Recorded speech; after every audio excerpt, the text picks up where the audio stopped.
How's it going, everybody? How's it going? God, it's good to be back streaming. Woo! All right, we got war. Oh my God, are we getting demolished? What's happening here? Also, I might be screwed in war coming up soon, guys. I'm running out of shop credits. And when I say I'm running out, I mean like I have enough to buy one more. Whoa! Echo. Echo! Alright, we're gonna do some quick war attacks. I want to look at Crucible. I have to get a Crucible defense video out tonight at some point.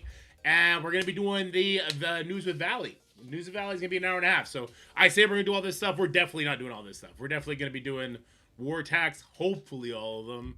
And then we're gonna be on the call with Valley. That's what I assume is gonna happen.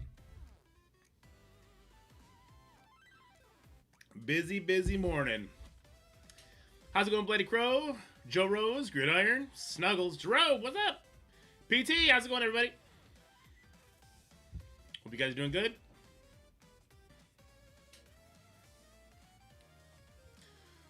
Alright, where are we at? Where are we at? You know what I need to do? I need to log out of my main Twitch account and get on my Twitch Drops account. Ready, let's go. Oh no, it's not muted though. That's not good.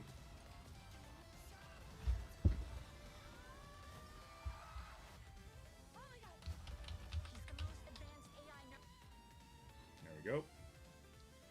Alright, we're getting our Twitch Drops. And we're going to mute the website. We're not going to mute the actual stream itself. Perfect. Perfect. Alright. What is going on right now? Why does it feel like we might be losing? Oh no! Who lost this? Who lost this? We've already saw this. We saw this last war, guys. It's Fantastic Four Black Cat. Call it a day. Fantastic Four Black Cat. Call it a day. Say no way to you. Bring old Emma if you want to be super safe. My hands are cold as heck right now. We are not losing, but it's still early. Alright. What's going on with the Hellfire team? Hellfire team all jacked up. Don't take it for granted. You can hit it with a Zombie Scarlet Witch for safety. Of course. I don't know what else we've seen along the way.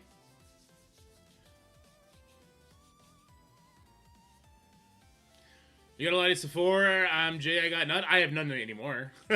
I used it on... So I got level 4 now on Blaster, Daemon, Sue, and Franklin. And that's it. Doesn't 2099 and MX stop Fantastic Four? Well, Fantastic Four stops the Mephisto. Black Cat stops the 2099. Yeah, exactly. Okay, now you're getting it. Now you're getting it. And then Old Emma. So you go 3 Fantastic Four with Black Cat and Old Emma. And you get in there, you say, fuck you. But here's the thing. Last time I did that fight, it was a one-shot on the Weaver. This is a Gear Tier 20 Weaver. It may not be a one-shot. I don't know if we got some unavoidable attacks that'd be interesting there, but Deez is apparently a goddamn savage with a fucking Gear Tier 20 2099 in Weaver. Somebody check his account for that Infinite Core hack real quick. Daemon? Yeah, Daemon was a good mistake. For sure. Alright, let me catch up with what's going on in the chat here.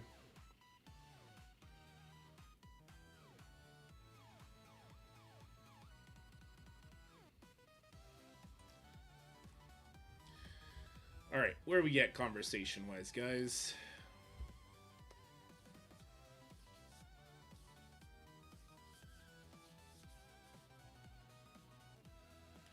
I know, right? He just really loves that team.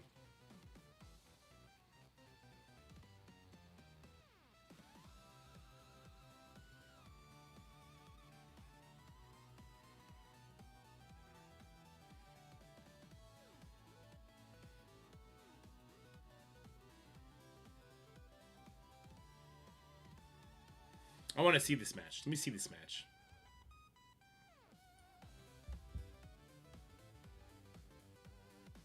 Oh, there was a Professor X here. Oh, you needed Black Cat here. I would have said fuck Emma here and brought Black Cat personally. Actually no, wait. Professor X stops the speed up. Yeah, wait. What happened here? Let me just see this.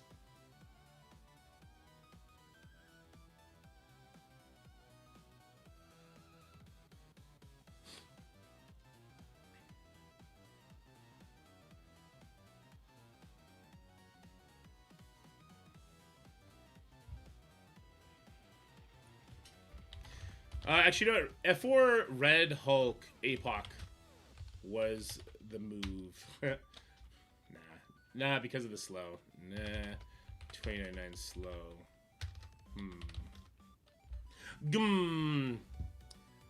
So Franklin does his ultimate. It gets rid of all this stuff.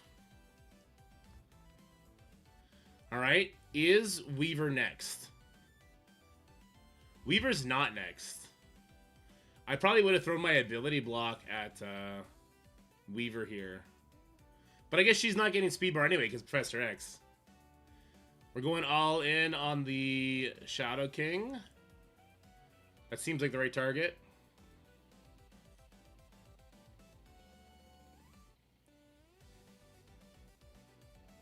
Ooh, Weaver getting to her ultimate.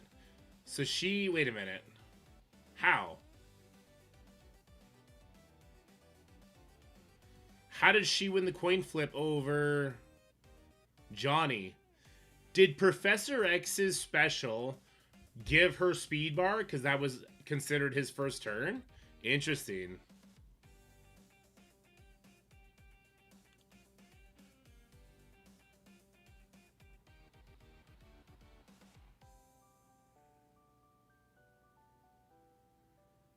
Huh.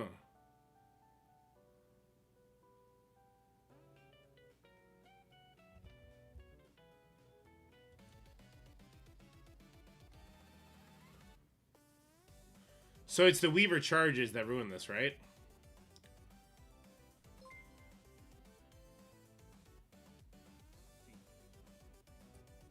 Not unavoidable. Not unavoidable.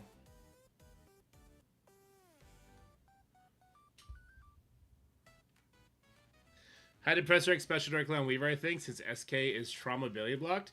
You can't put trauma on him. Or you could because he had defense down, and Professor X does that, right? Okay, yeah. Was Shadow King ability? Yeah, because he does controllers. Right, okay.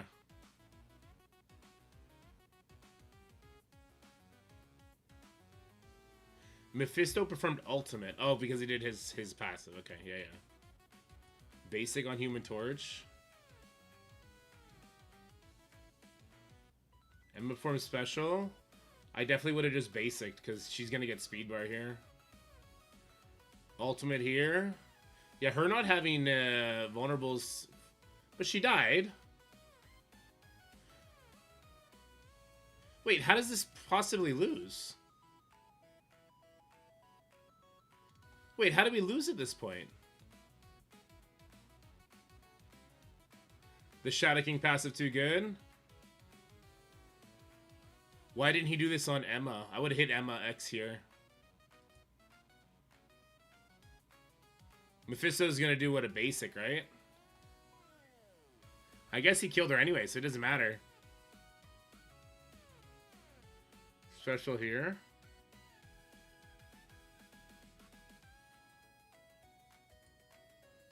How does this lose? Because the resist? Why did Professor X not do damage? Offense down? I don't care if he has offense down. He didn't do enough to break the barrier. He has offense up. No. This is a bug with the game. There's no way this is not a bug with the game with the amount of non-damage. A Franklin Richards. How big is this Franklin Richards? If this is a diamond Franklin Richards, I just don't believe this. I don't believe this. Okay? Battlefield Effect 2, good. I don't care. It's old stats versus new stats and off stuff. Professor X hitting the defense down. No. An offense sub Professor X just hitting the defense down, and he... What the fuck? No. I don't believe this is a legitimate hit. Unless... Is this Professor X like a fucking 1-star, and he gets one shot? Are you fucking kidding me? There's no way. There's absolutely no fucking way this is legit. There's absolutely no way that's legit whatsoever.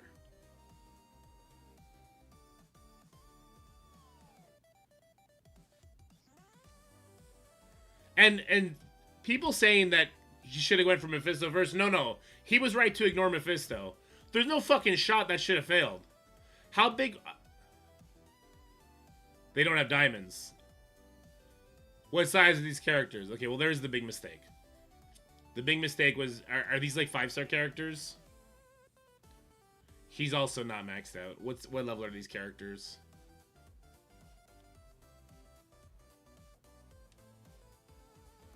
And why are they all strikers? Wait, what the fuck? Every single character is a striker except for Johnny? So he had no vulnerables. Okay.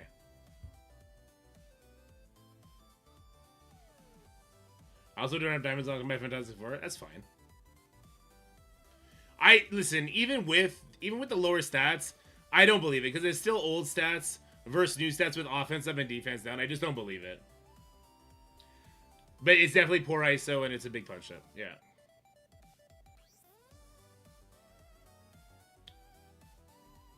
I find that so strange. That shit should have worked. That should have worked. For sure it should have worked. What is this, Armory? I think we're just gonna beat up Armory.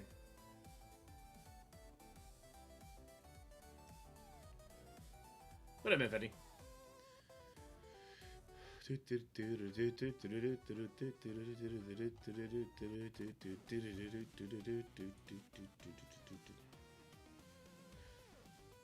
Yeah, how many red stars on that Professor X, Alvar?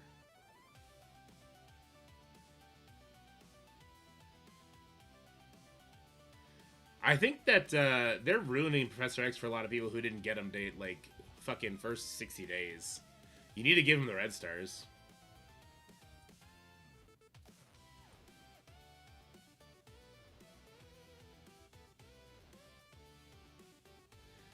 $1.4 mil is like a 2 red star? Yeah, that's a problem.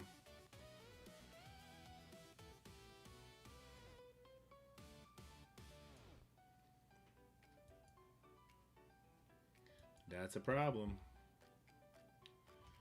Alright, let's start recording. How's it going, everybody? We're gonna have some fun. We got a war up against MCU Venom. This should be our war to win, but I do think we lost this one last time, potentially. So we got to be on our best behavior, and we got to kick some butt. Crow just stole the match I was going to do, so we're going to have to now do a quick edit before I get through the first match, and we can all blame Crow for that. Also, what in the hell? Eternals. What? That's so awkward. All right.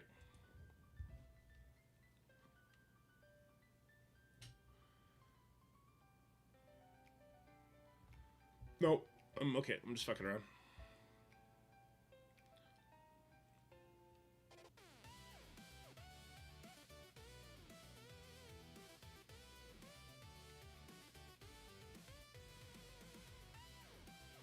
Fetty, what are you gonna do here?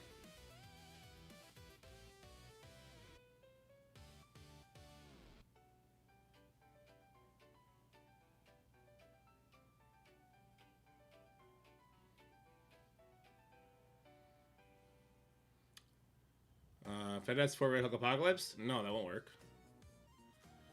You'd have to punch out the Weaver with the Apocalypse.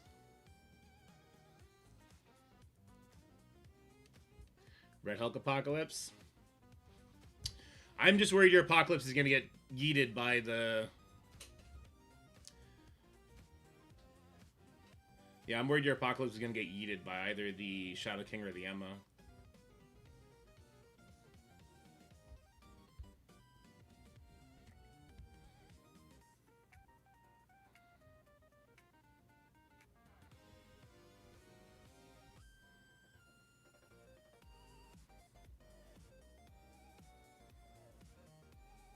It's definitely Fantastic Four.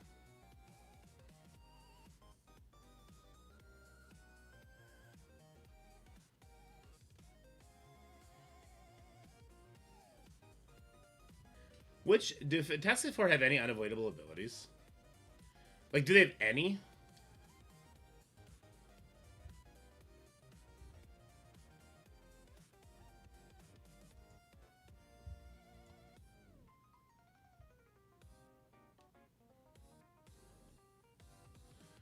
Daemon, depends how big the Daemon is. But Daemon, actually, Daemon's gonna kill the 2099, and then he's gonna double tap the Weaver to death. It'd probably work instantly, honestly. How big's your Daemon?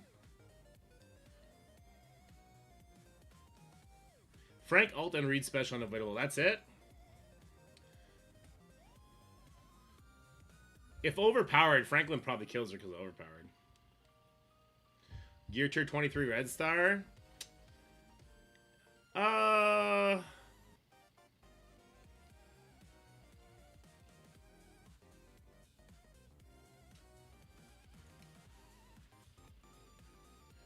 Yeah, Fetty's definitely got diamonds on his Fantastic Four.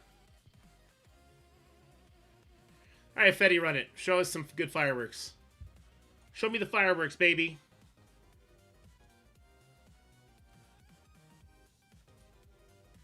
Why can't I just... Thumbs up. Go get it.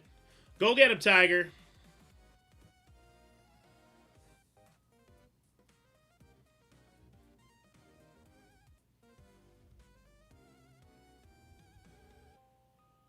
I think Daemon's going to kill... Well, Daemon's definitely going to kill the 2099 here. And then he's going to kill the Weaver. And I'm kind of curious how low he's going to drop the rest of them. But then it's going to be Black Cat who's going to trauma stun.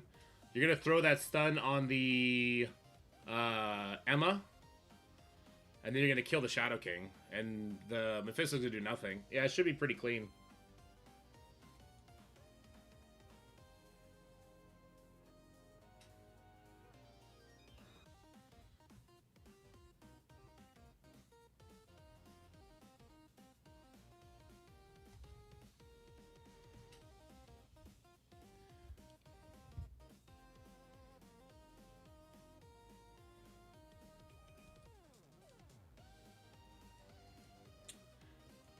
Mopped it.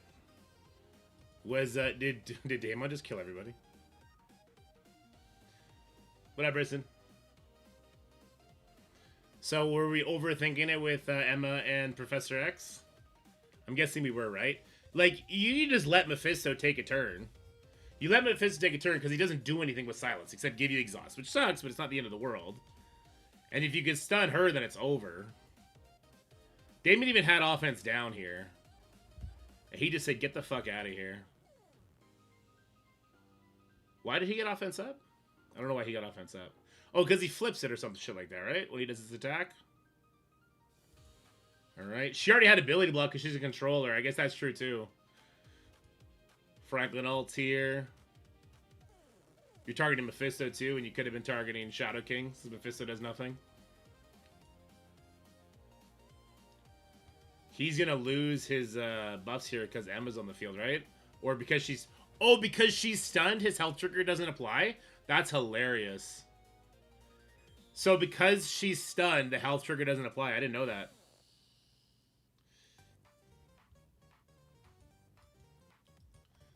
Alright, well, there you go.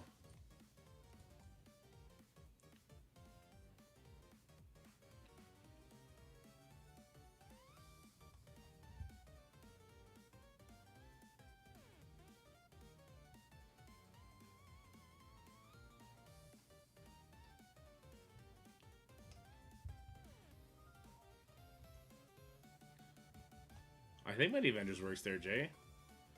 Not entirely sure.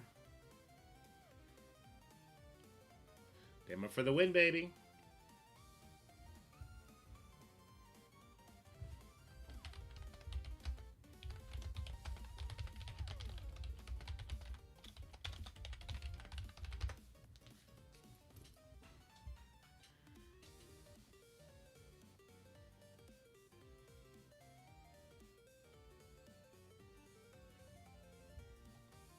Was Burley saying?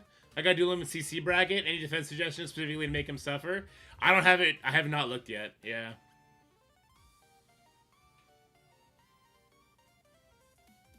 What up, Mida? Let's go, dude.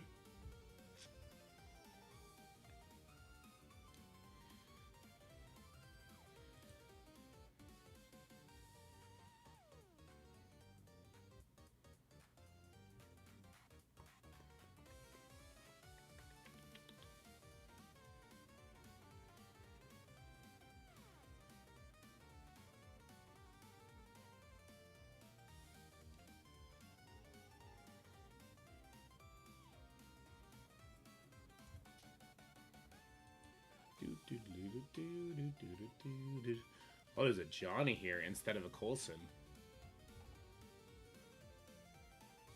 Interesting.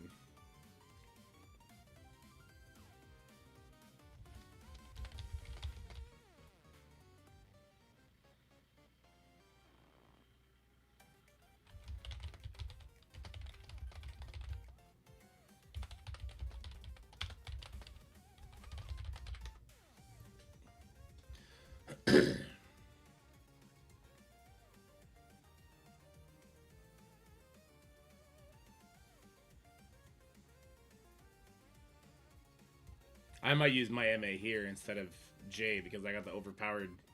I got the dumb overpowered team.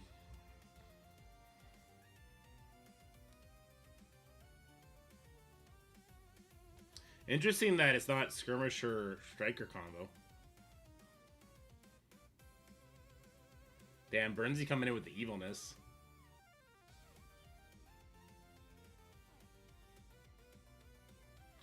The war system is throwing me off a little. I can do attack as long as it's on the counter list, but if not, it needs approval, right? If you are unsure, go for approval. We're trying. We're trying to gauge where people are right now with their war knowledge. So we would like for we'd like for people to kind of guide themselves and only ask when they're stumped. If you're confident about something, give it a rip.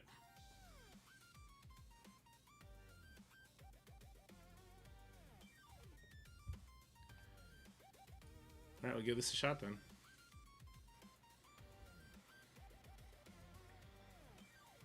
We'll give it a shot then. Okie doke. We got a big NA, but we got some Fantastic Four shenanigans in place. So we got the Thing with Johnny, both Gear 220, and Ronan at Gear 220. A lot of skill characters are popping up since skill is not a super high in demand. But remember, guys, save some skill gear for Hellcat.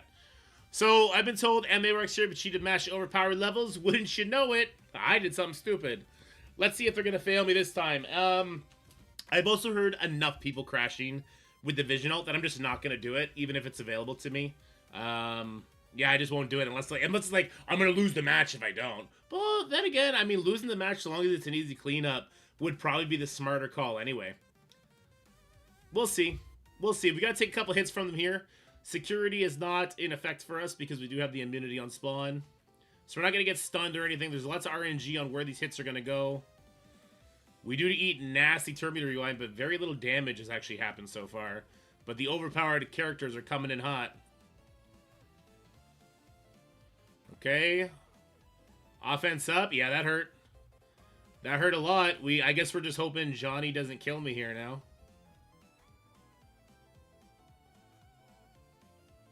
God, I would hate to lose him that quickly. Thing just packs one hell of a punch.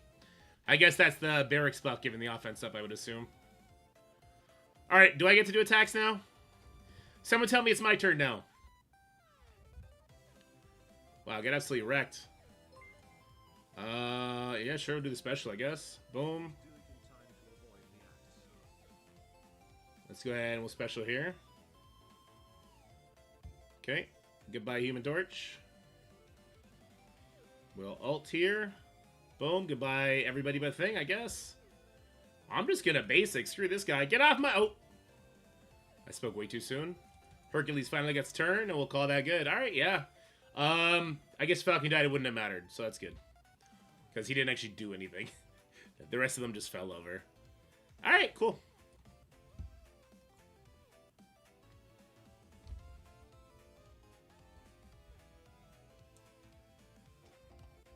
Sorry, Jay, I stole it because you didn't have the right overpowered for it. Just wanted to get it out of the way before globals and all that kind of stuff. I'm sure you understand.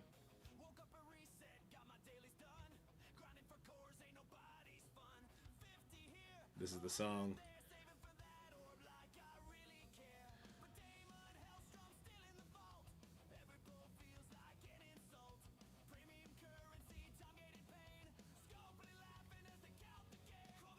Interesting, Astral.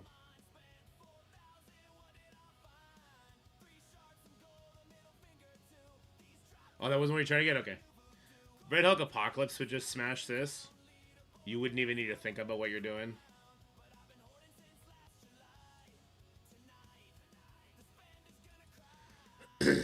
I just don't know what else we'd put with it. I want to see the Professor X first.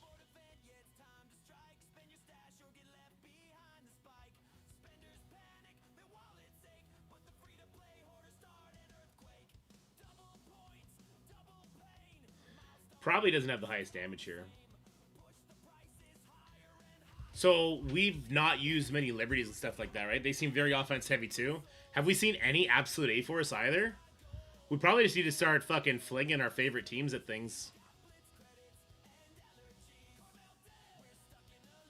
Like, if they're gonna have nothing, we'll overkill everything.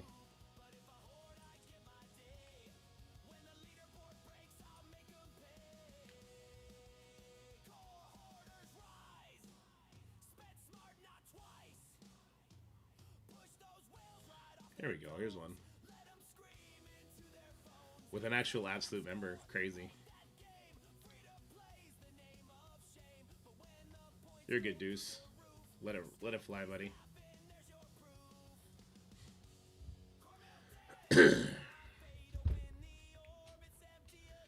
Why Blastar, Fetty?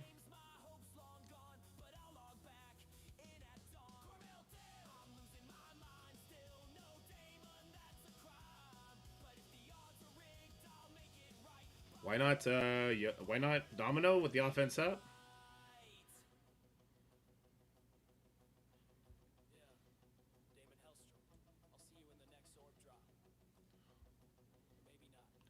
Yeah, I wouldn't bring Blastar. You're not gonna do any basics. She's a little low. What does a little low mean?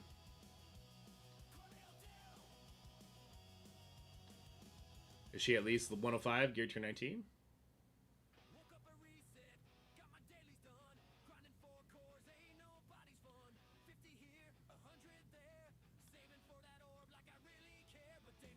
She's 95. That's a problem.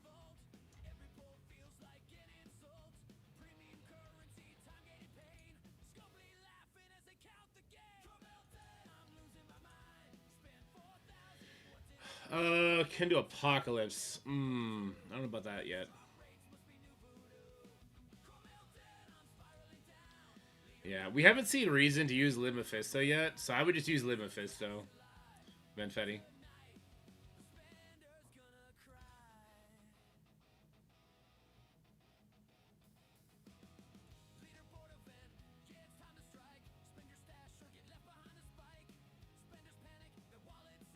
Oh, just let somebody else do it then.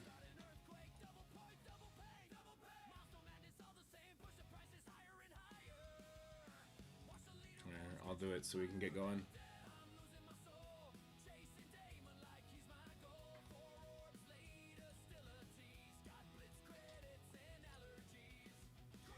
Alright, we're going to rip this one real quick. It's a Black Knight Odin team with Cosmic Ghost Rider, so we're just going to say, let's be boring. And we're going to bring in Liberty Mephisto. They haven't given us much reason to hoard our liberties, and we're kind of just moving really fast. So, yeah, here we go. Here we go. We'll have Secret Warriors for an absolute later. Or we can do a Black Cat Old Man Logan team on them as well. And save our Secret Warriors for something maybe more interesting.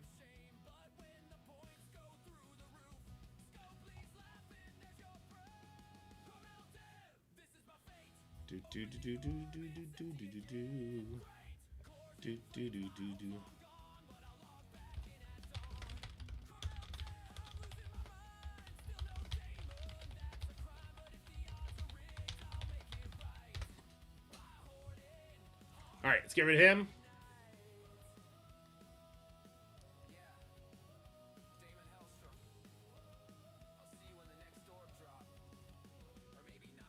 All right, everyone's simply dead. It's pretty good.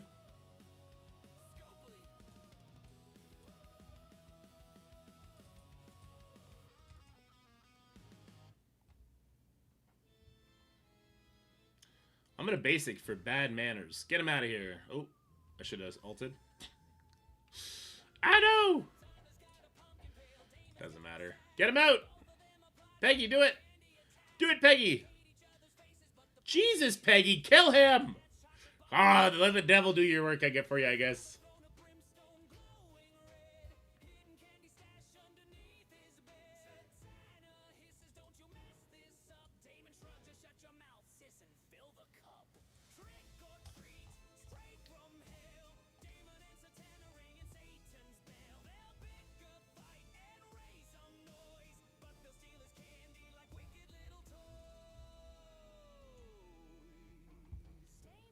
Do do do do do do do do do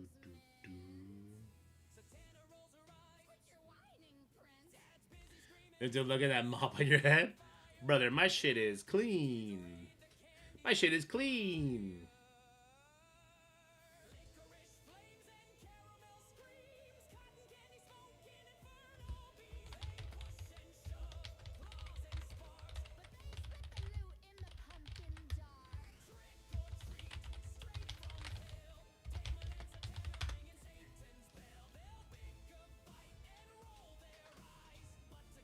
Credit the Secret Warriors beat is I5. What do you mean by I5?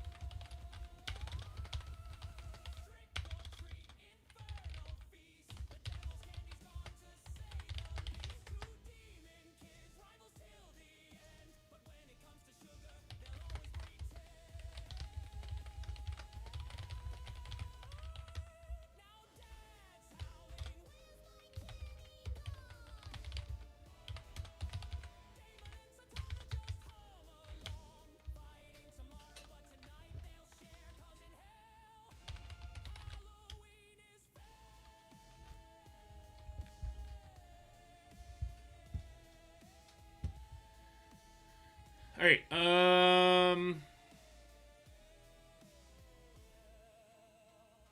It's not even that hard to go before this guy.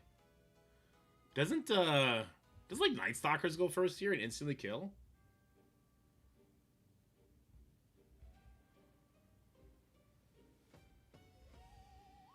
Doesn't it?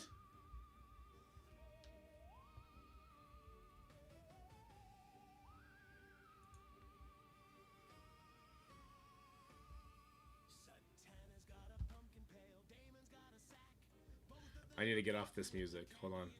I need to get back to the ridiculous, relaxed, pixel, fun, upbeat music. All right.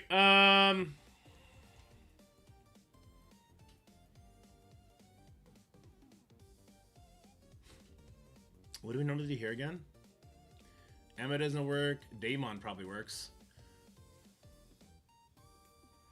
Would Daemon one shot here? Probably not, right?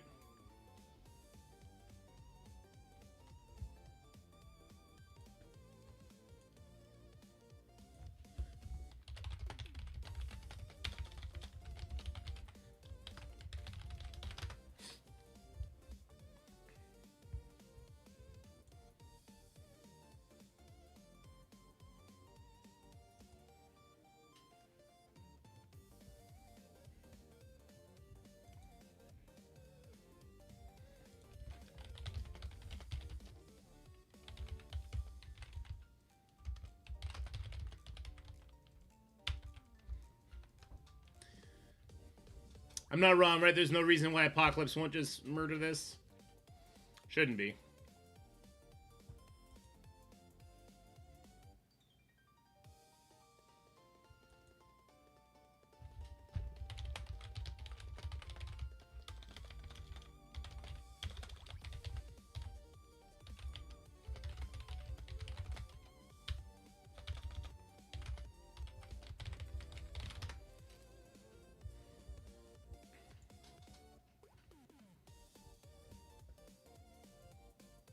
Is it worth to build now or wait for the free upgrades? I'll wait for the free upgrades, brother.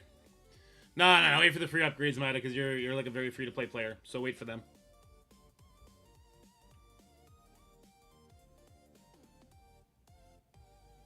Was he awakened? Yeah, he's awakened.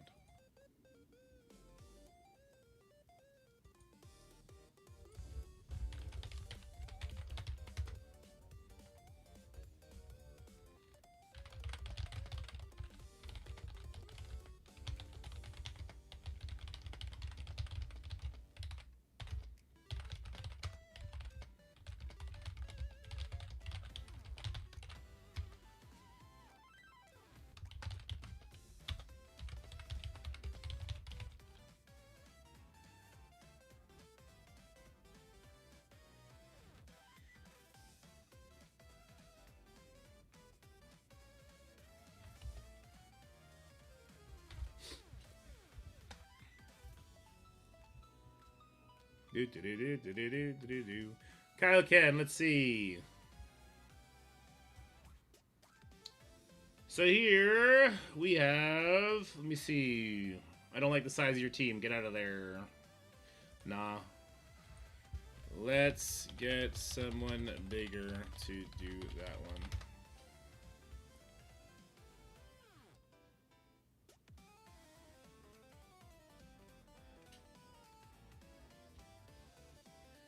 I'd wait, brother. I'd wait. There's no super big rush. I guess I could take this one to get it over with.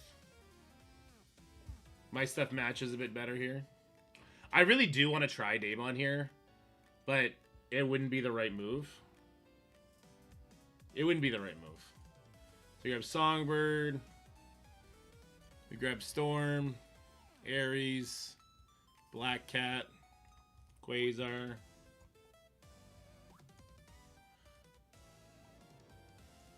Who am I missing right now? Black Cat? Where is she? Damon is beastly. I did get him to 6 stars too, so I want to get good use out of him.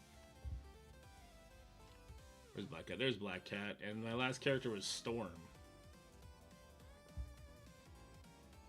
There it is.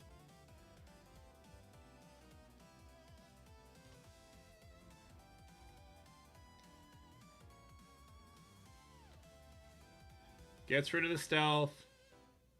Stuns the Franklin. Stuns the Invisible Man. Kills the Professor X. Okay.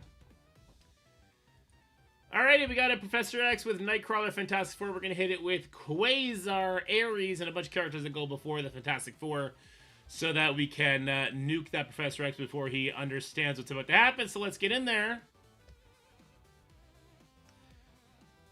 Yeah, if I had Daemon at like 7 red stars, oh my god. I think he would one-shot the Nightcrawler here because he gets the offense up and just boom. It kills everything. And after this leaderboard, when people get diamonds on, people are going to have diamonds on Daemon so fast compared to other murderous characters we've had in the past. So I'm super curious how that's going to play out. All right, so we stun the Franklin here to start. Songbird flips the stealth. I love how Quasar's not being targeted here, but Storm is. I find that pretty hilarious, actually. We go ahead and we stun the Invisible Woman. And then, look at that damage that Storm did. Kind of crazy. And then Quasar murders Professor X with the special. Hopefully. Yeah, there it is. Alright, cool. That will actually give speed bar, because Professor X is dead. This is unavoidable, cannot be blocked. Hopefully it lands. I forgot to make him a skirmisher. It landed. I really need to make Ares a skirmisher. And potentially Gear Tier 20 him to secure this. Unavoidable. Unavoidable. Steal that dodge. That's because that's annoying. Let's turn me to rewind here. I'm just going to let the Nightcrawler do his thing. Scratch that. I'm going to stun him, hopefully. Alright, cool. Quasar can murder here. Storm's not going to survive the bleeds. Or the attack. Alright, well, there you go. Yeah, I'm really glad we opted to make sure we used our biggest Storm on the Professor X hit. I think that additional damage was really actually necessary for Quasar to finish off that Professor X with Global's up, so that's good. I put the 180 on Daemon. Sweet! Nice. Nah, I might have cheap out. Cheap out and use them on future characters. Who knows? Maybe in like a few patches they're going to give us another Infestation Secret Warrior style rework. But no tokens, because I don't think they're ever going to give tokens again. So I would keep it close to my vest. You have those extra resources. 1 in 3 hits. That's the move, man. I'll probably try it after Globals. I'd probably try it after Globals, yeah.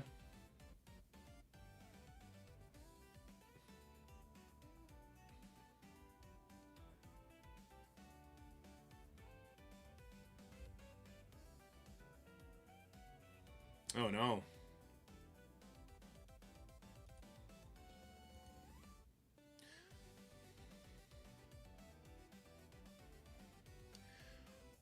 What's the way to get through Node 7 in the event? I can't get through a Mega Sentinel and SK fast enough and tried from your video and still failed.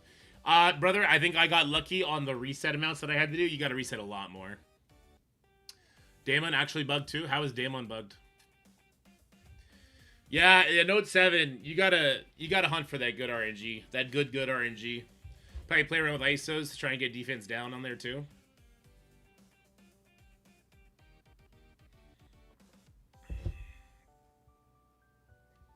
Or if you have Mysterio alive, you can try and blind her for a longer time. I'll be able to get free Cowboy on horse today. Is there a team worth building immediately, or should a free player focus on the Brimstone team with my limited resources? You should definitely focus on the Brimstone team. Definitely the Brimstone team, I would say.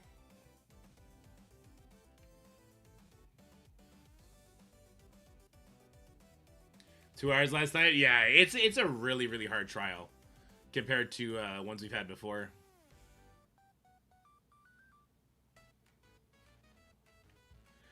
He has permakill on his ult in all game modes. That's pretty good.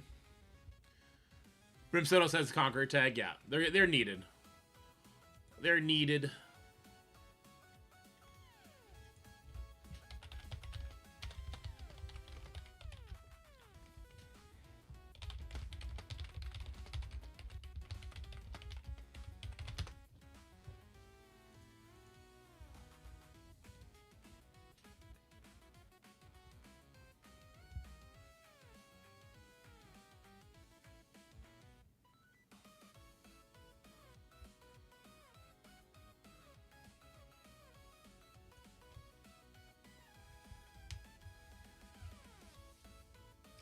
A solo Miss Marvel is the last thing you want to have to run into alone, because she still just has ridiculous healing.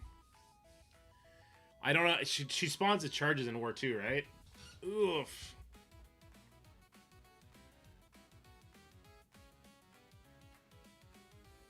Battle World is Raid 2.0? Yeah, until they can fix it, that's exactly what it is.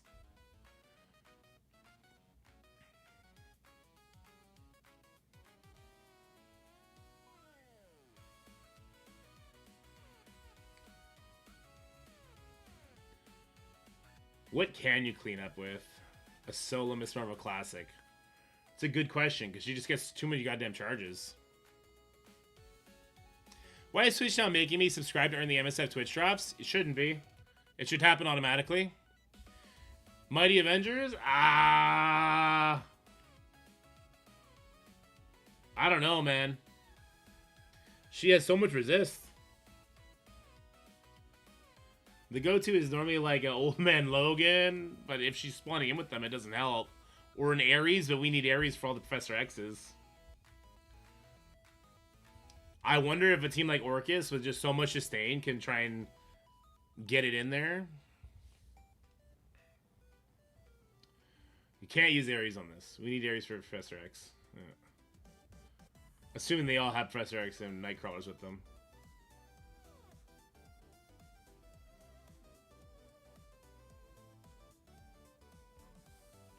She had to fight with charges, so it can't be Old Man Logan then.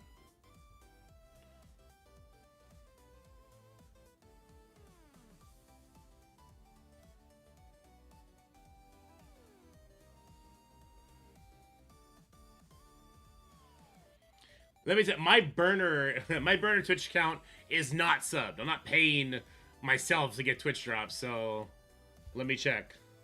It says I'm working towards it, so I think it's working. Blast Art? No, that wouldn't work. You'll never get through the charge. You'll never do damage.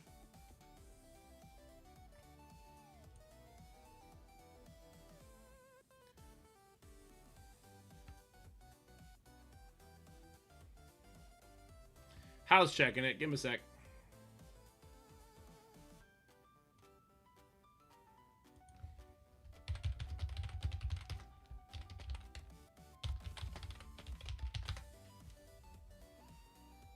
It's got to be a visual bug, yeah.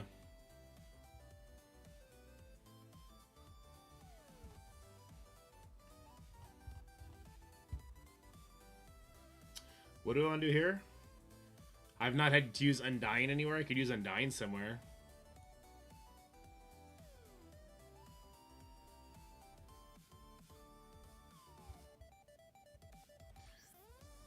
I'm gonna do it. You can't convince me not to.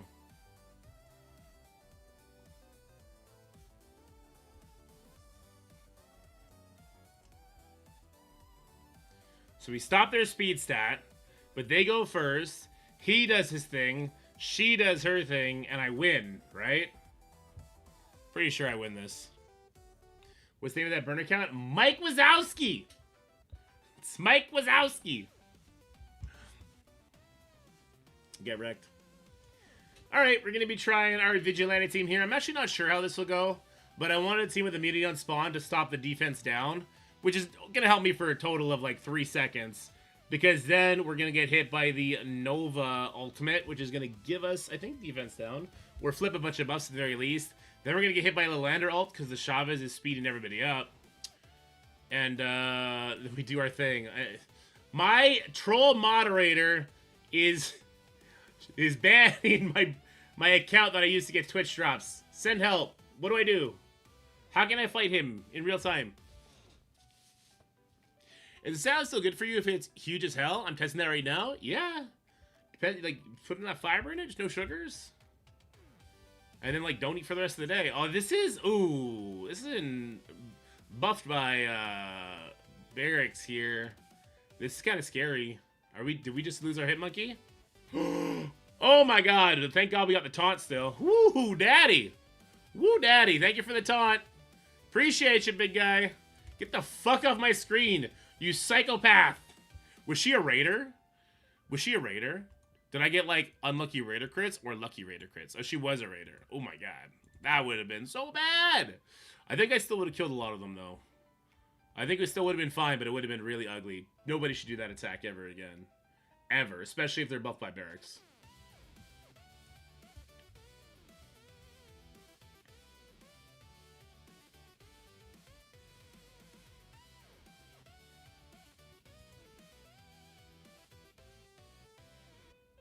Ba-da-ba-ba-bam. I'm gonna use Night Stalker's blade on the Chavez if it's still there.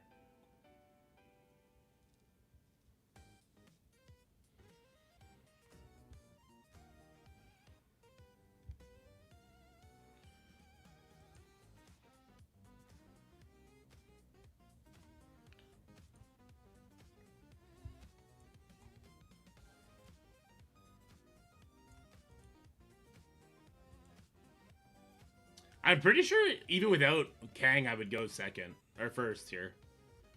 I'd have to do the math on it, but I'm pretty sure. Because Omega Red, you go first. Anyway, it doesn't matter.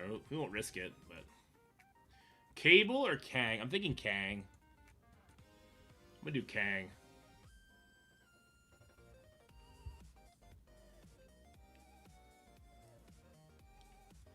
Alright, this is a new one. We got the Eternals coming back from the dead with America Chavez and a Lilandra. We just saw how hard Lilandra get hit. So I'm going to try my Night Stalkers who get speed stat with Oath giving 5% speed bar and Kang giving 5% speed bar. And surely with that 10% speed bar and the 20% speed stat, I will still go before the Eternals. I will murder that Icarus.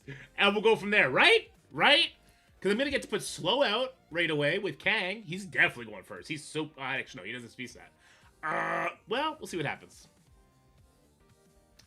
At the very least, we can get a double rewind on the Lander, I would assume, and not have to worry about her. Ooh, the offense down wasn't flipped. Why not? Hello? Abilities. At the end of any turn, flip slow and offense down. Okay, well, it wasn't at the end of the turn. Alright, well, let's, What just happened? Thank you for the sub! We're gonna rewind the Lilandra. Cersei exploded. Sassy gifted a sub to my burner account. Thank you, Sassy. I appreciate you. Gotta get those Twitch drops. If you are on Twitch right now, make sure you're getting those drops because they are giving us some good free stuff every week. Kang, you got this in you, big guy? You have nothing in you, my friend. That was weak. That was the weakest shit I've ever seen somebody who goes by the moniker The Conqueror do. That was crazy. Can we get a Kang rework, please? Can we get a Kang rework? That'd be pretty dope, wouldn't it? I think everyone would be for a Kang rework. Just saying. I think everyone would be for a Kang rework. Right?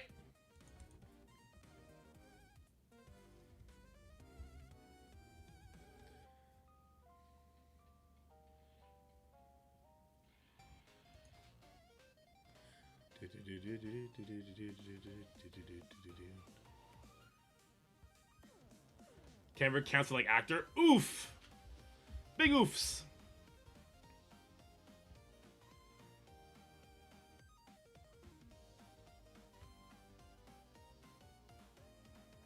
So when a Kang team, like they hinted at way back, I think that got canned because the actor's actions there. Okay, well, while they do this, let's go look at our Crucible. Weren't they discussing bringing him back? I have no idea. I hope that what he was accused of was untrue. Not because I hope that woman was lying, but because I would hope that people don't do that kind of stuff.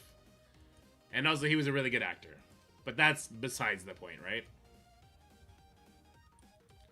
Homemade ranch is just the best. Homemade ranch is super fatty, brother. You goddamn Texan. Are you a goddamn Texan? Alright, let's do one of these.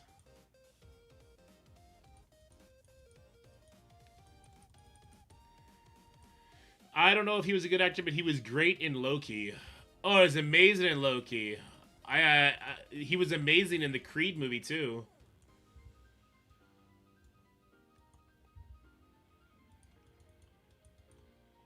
I knew it. I knew it might have. I enjoyed Ant-Man. I also enjoyed Ant-Man, but I'm a rare psychopath that actually enjoyed the entirety of the Ant-Man movie, honestly. All right, teamwork. Teamwork! On defense and offense, track your characters on allied turn to gain assists now. Well, that doesn't sound real. So, what do I do? Professor X stops assist. A Curse stops assist. Starjammer stops assist. Do you want to do that? I don't think that's very good, though.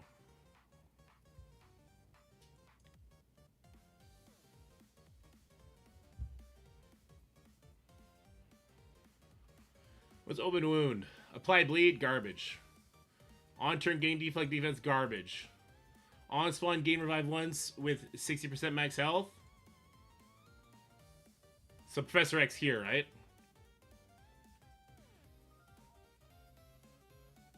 Probably Professor X here. To force, like, permakills. Yeah, I'm putting my Professor X team here to force permakills. Which, Daemon does, so kind of scary. Storm will perma them right away. That's our burn attack, yeah.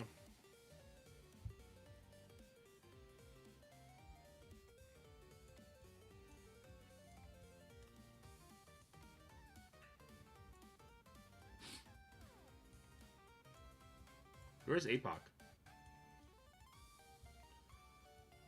There he is. And then where's Reed?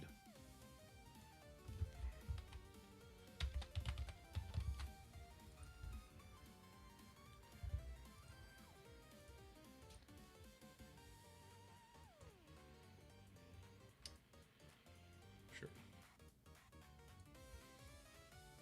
Why you guys say Storm is gonna love me for this?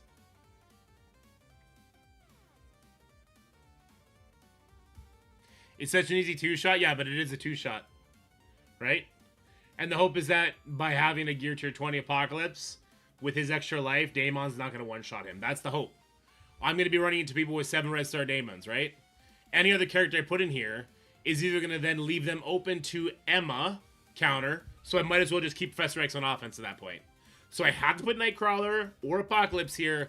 Apocalypse is a tankier character. That's my only option. And when diamonds happen for Daemon, this team probably just doesn't happen. Nightcrawler will dodge Daemon ult? I don't think he does.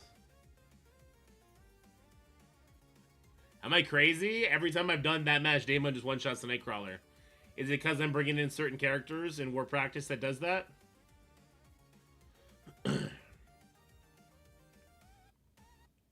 It's undodgeable in War only. Oh.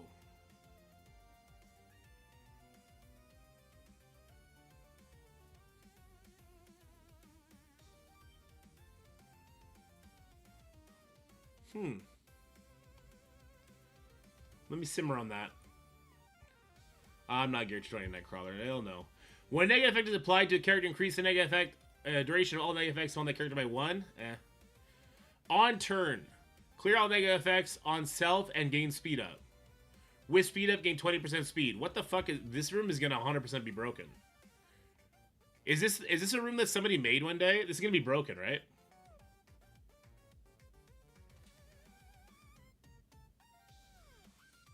If Daemon the Concern isn't Yo-Yo just the infinite better version? No, because if you put Yo-Yo, I can still come in and hit this with an Emma X, OG Emma, plus 3 fast characters and fuck your day up. Right? The second you take out Nightcrawler or Apocalypse here, this becomes an easy OG Emma get fucked.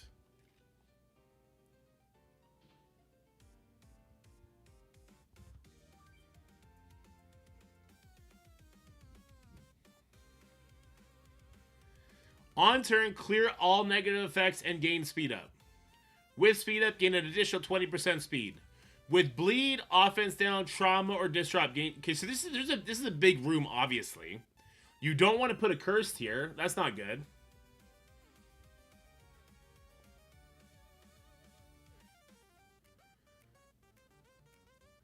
This is an interesting room. You don't want to put the blaster target room in here either. Why isn't a curse good?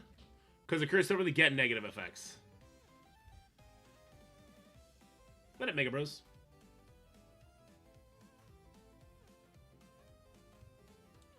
I'm thinking about putting a cursed over here.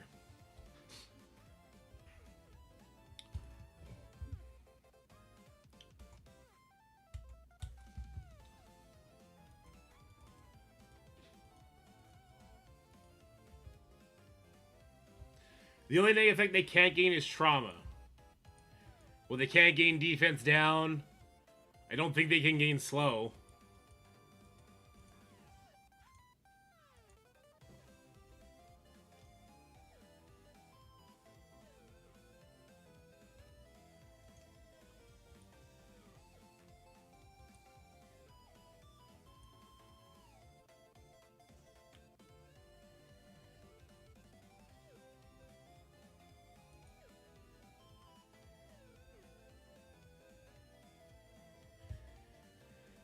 Fantastic Four Nightcrawler. Professor X would be good in 6 since Nightcrawler could go before Fantastic Four and mess up the mysterious counter.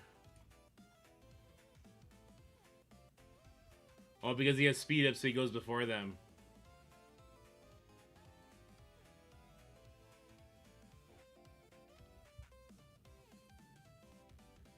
Also, 6 screams Starjammers to me. A curse doesn't get Starjammered. What?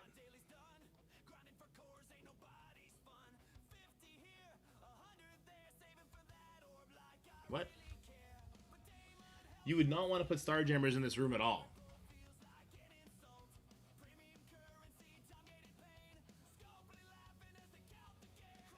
Everything about room 6 gets stopped by jammers. So? You wouldn't put Starjammers here, because everything that happens that's good in this room would also get stopped by an Emma X. I guess not this part, but they're dead before that matters.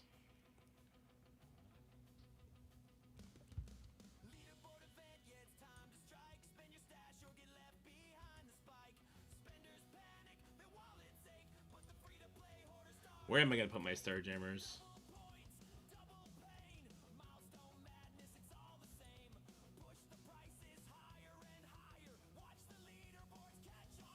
Starjammers could be interesting here, just because it'll cost the mirror match infinite hell, and it would fuck with the Emma X Captain Britain counter. Maybe. Maybe, baby. Maybe Starjammers does go here.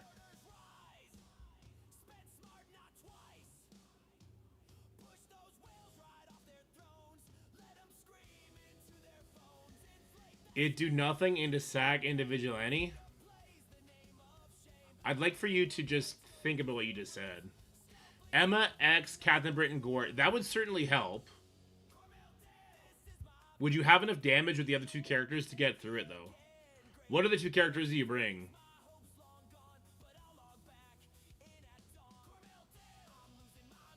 I'm trying to think, what are the two characters could you bring that would make sure you're getting permakills? Last time I did the match, I used... Who did I use? Who did I use last time? I think it was Songbird Quasar. And it was... So I did Captain Britain, Emma X, Songbird, Quasar. I forget who the third was, but it was a big damage dealer. But I forget who it was.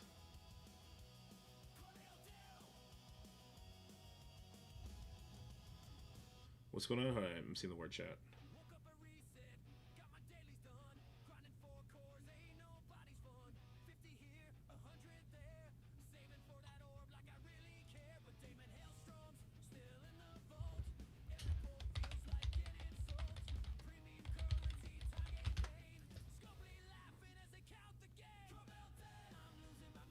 Oh, it might have been Blade. It might have been Blade, yeah. I didn't have Damon at the time, so I think it was Blade. No, it was Oath. It was Oath. 20% damage is what I was going for. Okay. So you wouldn't have Oath, you'd have Gore instead. I think I'm good with that. I think I like that trade.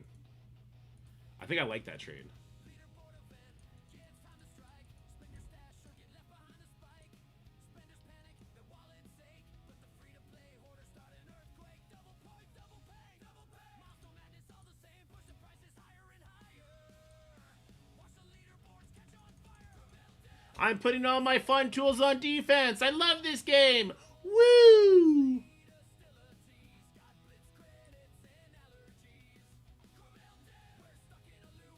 What up, Risa? What about a Curse instead of Starjammers here? I think one of the biggest counters to the Curse is people bringing in Mephisto to get his, like, insane speed stat going. So I would be hesitant about that. Also, another combo that people really like is Gore Null into a Cursed. How we up? Yeah, we're up. I think we're up. I kind of like this. Yeah, this will fuck with the easy burn, so that's good.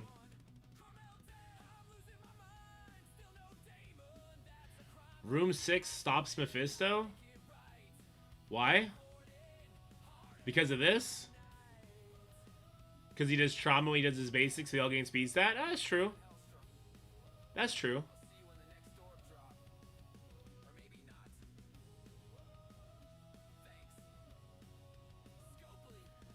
He doesn't give them offense down. The only thing he gives them is trauma. I don't think he can get offense down.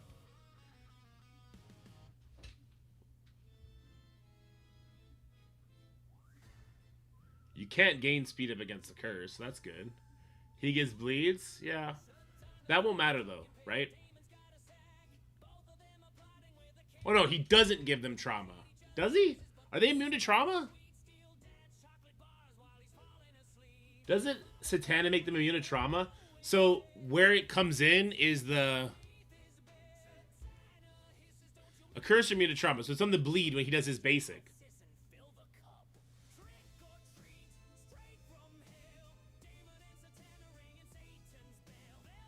So you could use your special instead then, I guess.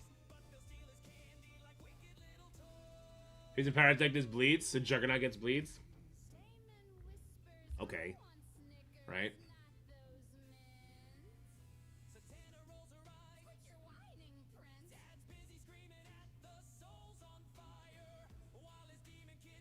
Crisco's room. His Empower does bleed only on this single target, doesn't it?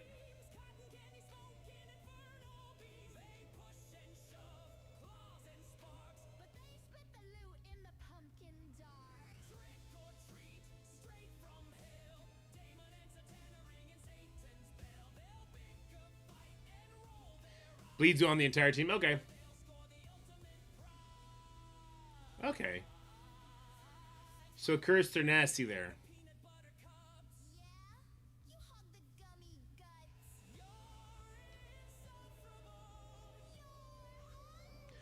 So it's just Satana shakes it off people before it matters. Alright, maybe that is a cursed room then. A curse also benefit from this global rule, right?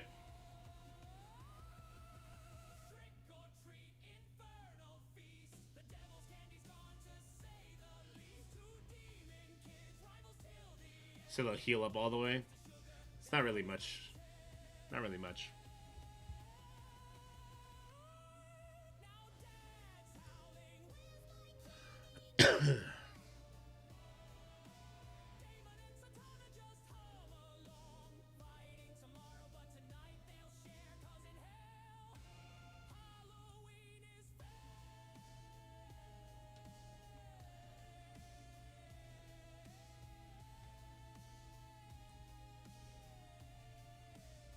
I think the question is, if I put Nightcrawler here, can this get so fucked up that they have to lose twice to it?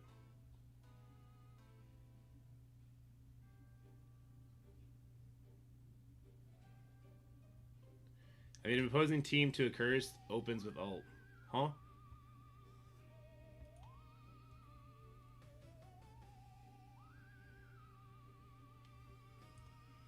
So this stops any kind of speed gain the opponent gives. It stops speed up from enemies, which is nice.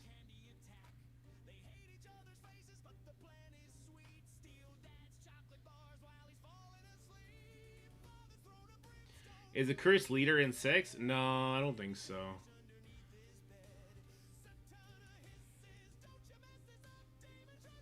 Doesn't a cursed leader get fucked up by a mirror match? They don't think they don't get health, right?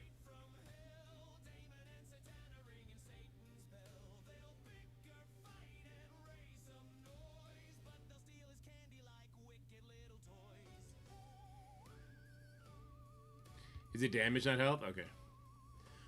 There's a bunch of lines in their kit where they can't gain stats except by positive effects.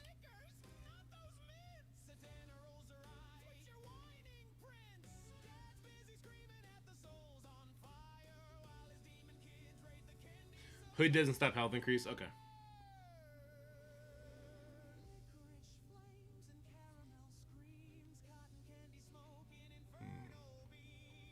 I really like the Nightcrawler causing issues here. Because if they go in for the regular Mysterio burn, he ends up doing an attack and then he opens with his ultimate in the next one. I really like how that fucks with that.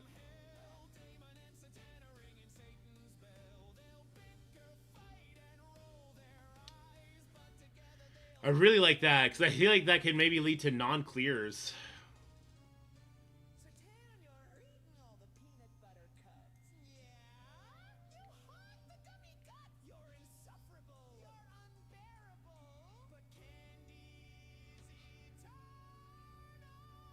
This room also stops Immortals for some reason, because Storm makes them go fast.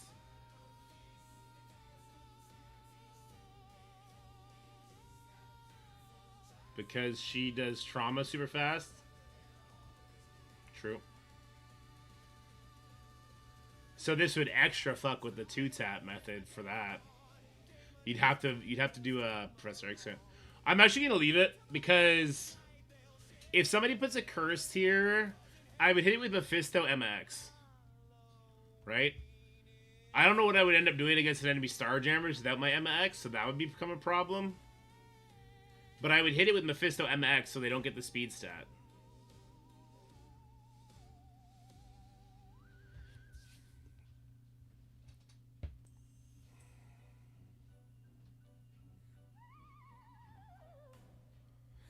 Well, they get the speed stat X, but they also gain slow, right? So it's like a zeroes it out kind of thing.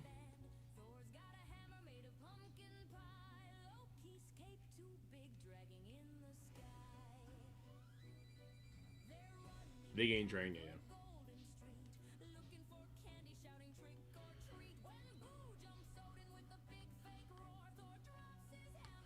Could a Mephisto Shadow King, Emma X, Null, Gore team beat a cursed still? Because you're gonna eat the Azazel hit, but you're not gonna get rewound because of the Mark of Mephisto. You're not gonna get as many Shadow King procs as I would like there with the Emma X, but you kind of have to have the MX there, right? I don't know if you would actually kill the Satana in time. You might end up having to 2-tap it with that. And if you do that, I don't know what you do to Starjammers. Maybe I'll take Starjammers and leave them on offense then. So I can mirror Starjammers. Or take a curse off. Keep a curse for offense. I think with this room, you want to keep either your Fantastic Four or your Emma. Or sorry, your Fantastic. You want to keep 2 items on offense. You want to keep either your Fantastic Four on offense, your Emma X, or your Starjammers. Starjammers slash a curse, because they also stop speed stat, but only for heroes. So if there's villains in this room, you'd fuck yourself. You can 2-tap Starjammers if you have a strong enough defense. Yeah, that doesn't work high up. I just get fucked.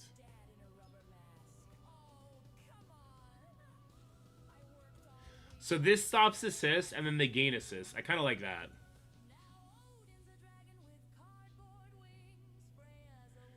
Unironically, Vigis might one-shot Starjammers with the revives.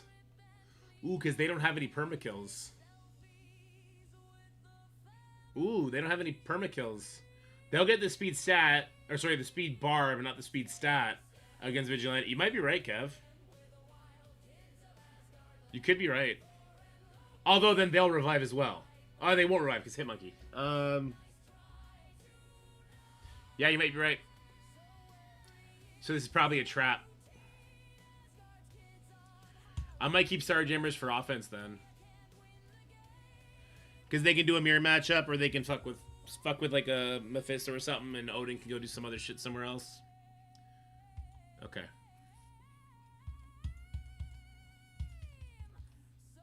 Yeah, Vigilante could definitely be a problem there. I think I'll keep a curse on defense and Starjammers on offense then. I don't like having the mixed defense though. The mixed defense offense roster. I like leaning one way or the other. Where are we putting our Phoenix Force? Here? The last start is permakills now, so it's not the best.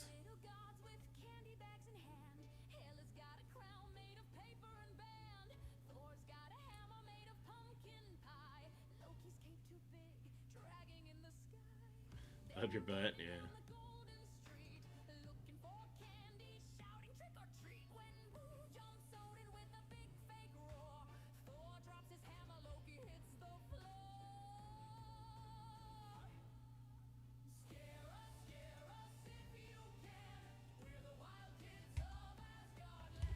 We're not gonna get anything done today. I'm upset.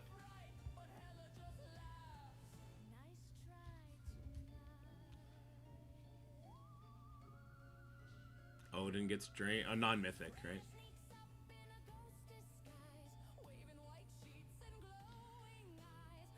Quasar. Damon.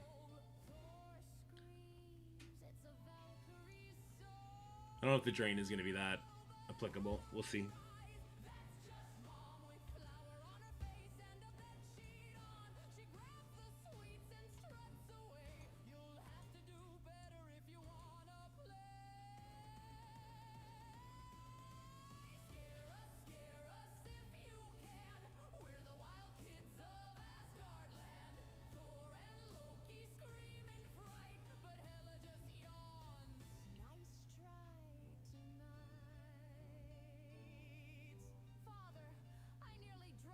Can spread revive once? What do you mean you could spread revive once?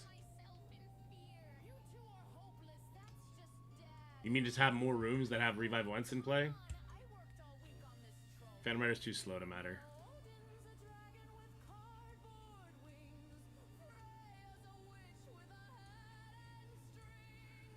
So there is really no good Phoenix Force room anymore either.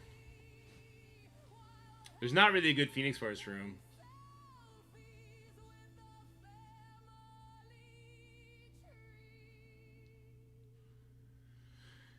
We're back to BK, Odin, Illuminati.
It's not good.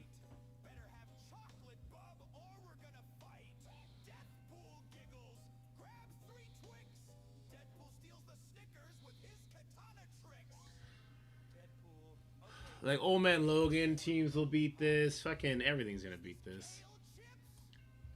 I don't think there's many other teams that actually would be hold up against anything, though.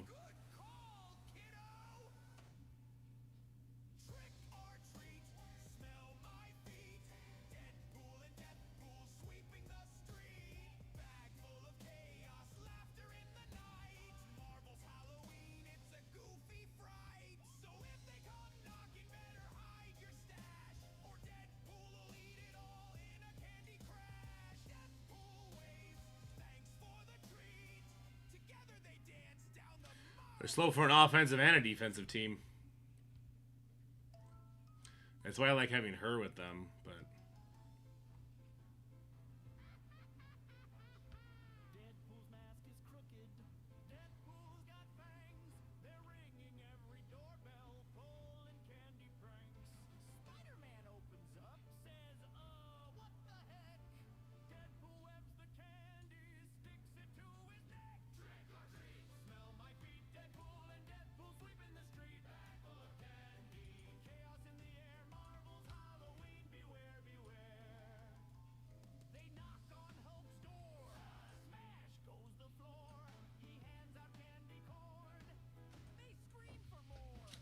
I want somebody who's fast and does a turn me to rewind turn one. Who's that?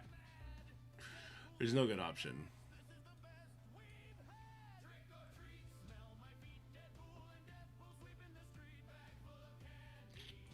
Do I just give this team up? Like...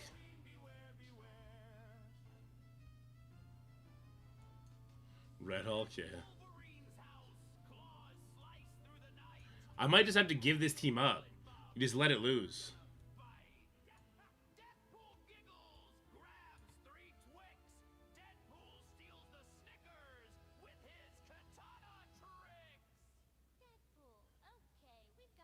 If they did Blaster and not be used somewhere else, yeah, I suppose. I was thinking about Songbird, but I like having my fast characters for offense. But maybe I'm gonna try and keep too much for offense and bite myself in the ass.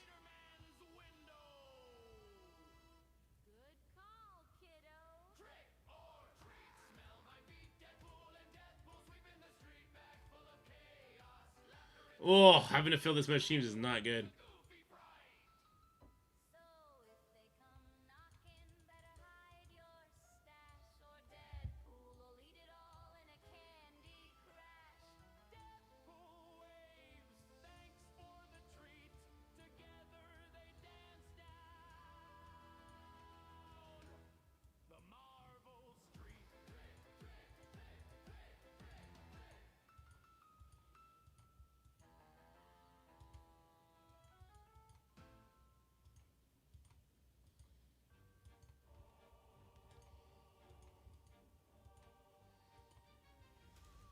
This is just free immortal food, though.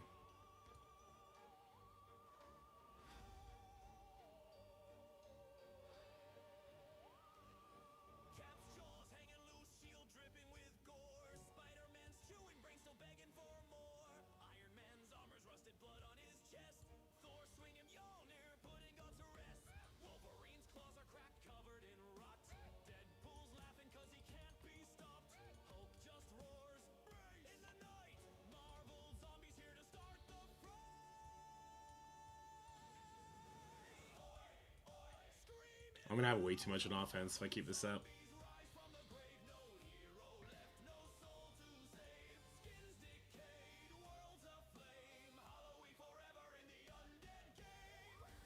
Omen Logan Spear 6 food, yeah, that too.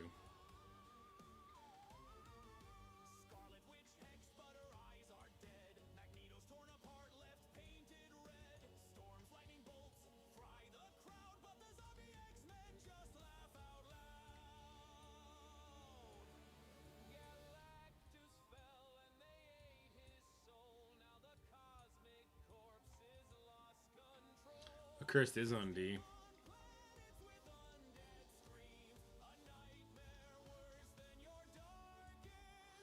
Just don't leave Cabal. It'll open to a Cabal, right? That's the last thing you want.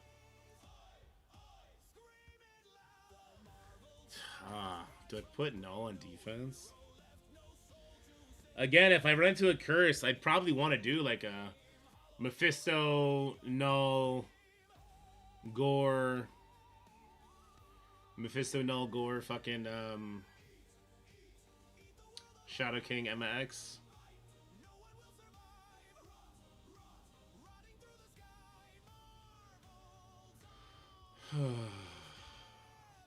I'm just debating if I should put null and gore here.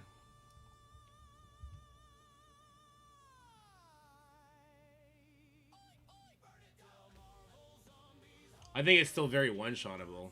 I also don't think the team I was saying would beat a Cursed in one shot either. It would just get to a very manageable spot.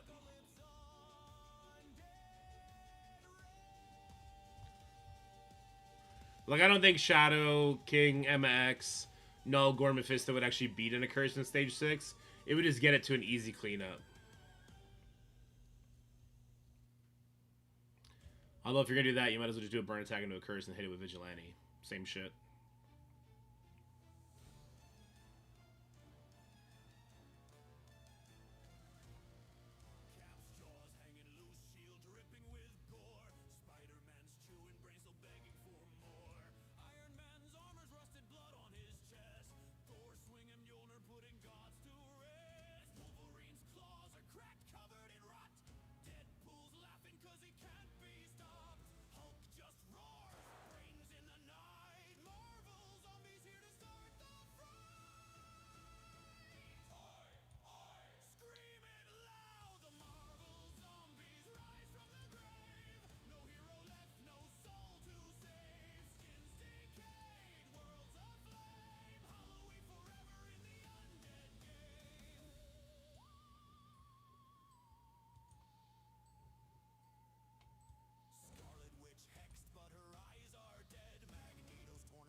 I don't want to put Illuminati up.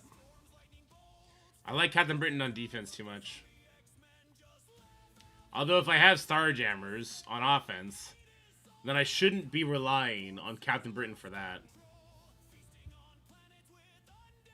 The other option is put Captain Britain here. Put Captain Britain on defense right here.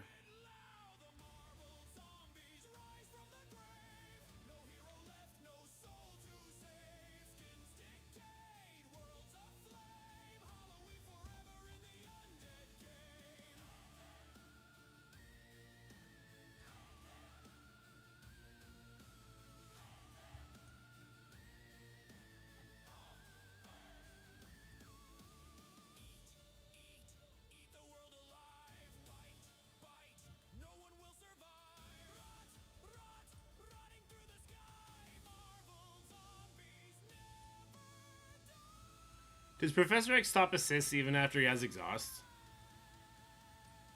He does, right?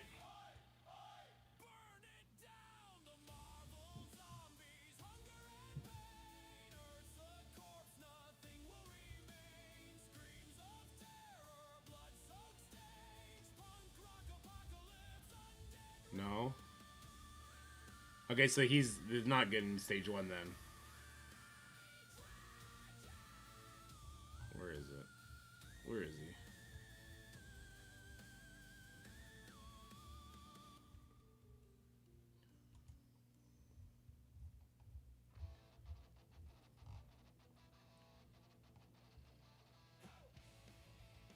Until this character completes turn, enemies cannot gain assists. No, so it does. It would for the immortal attack.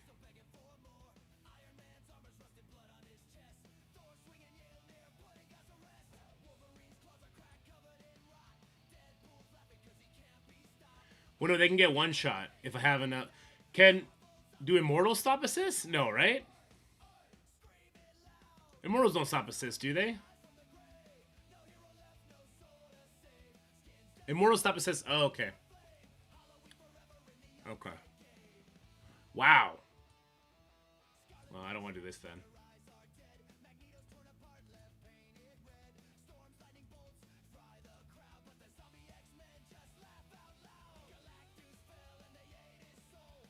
What up, Valley Maniacs? How's it going, everybody? Looking at our defense right now, we're not liking what we're seeing. I'm not liking it at all. I'm not liking this at all. I gotta figure out this spot.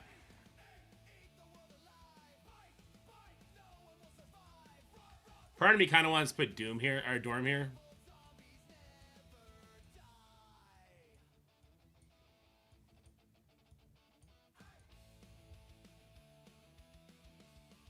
Part of me kind of wants to just do this. Easily countered by a lot of stuff, though. Blaster perma kills? Yeah. The Blaster's not been one-shotting, but that probably changes.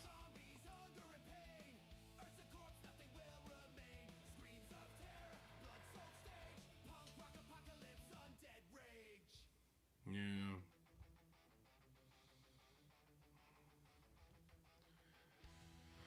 Oh, make a Dorm team here, then? I like the revives here. I think that could be kind of annoying.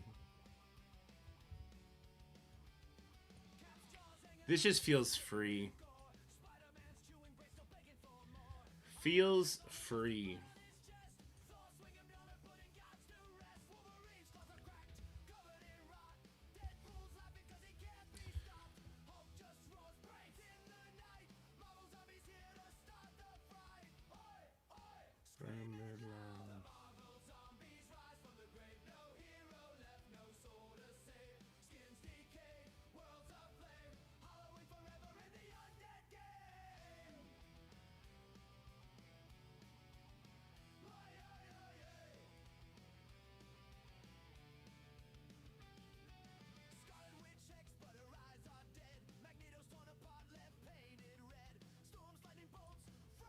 I think these guys are too small to be scary for me.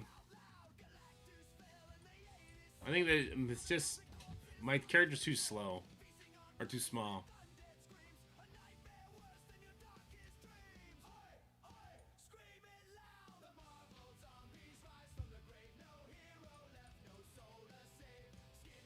Kind of want it to be a Black Knight team, though. Black Knight free-to-play Illuminati.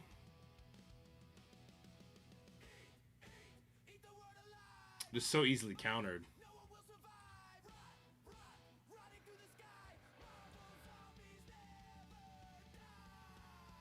By Insidious 6, no less.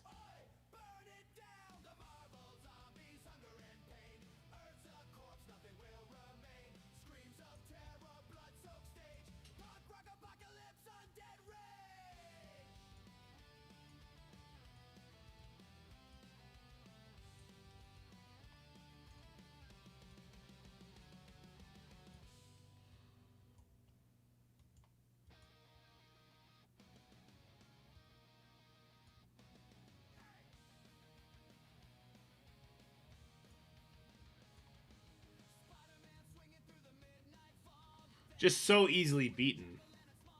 So easily beaten.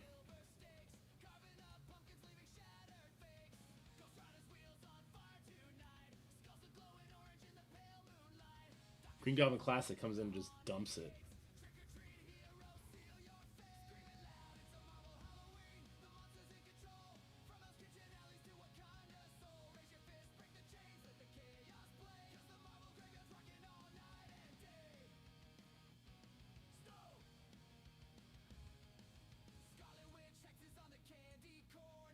I still need a 15.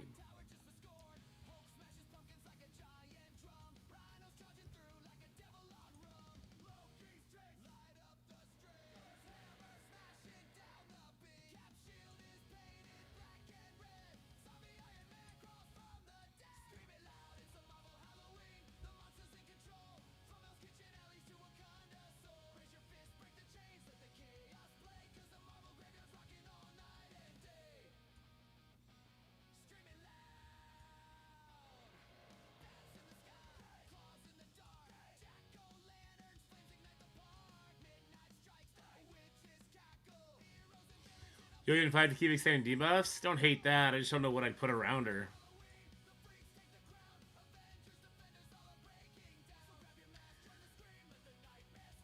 What about Yo-Yo with Phoenix Force? Is this possible to protect? We'd have to lose the protector.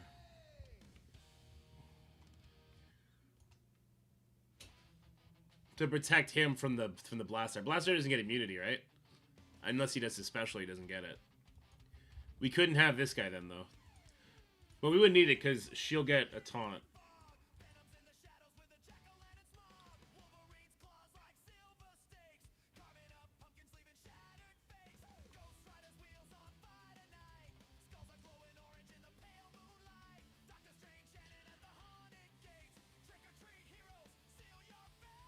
And then I would adore him here.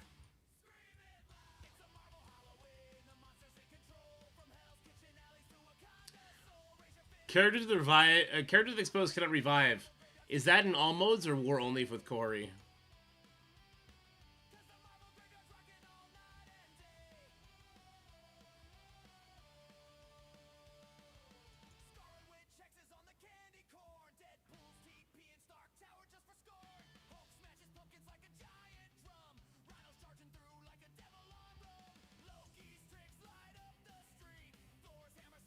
All modes.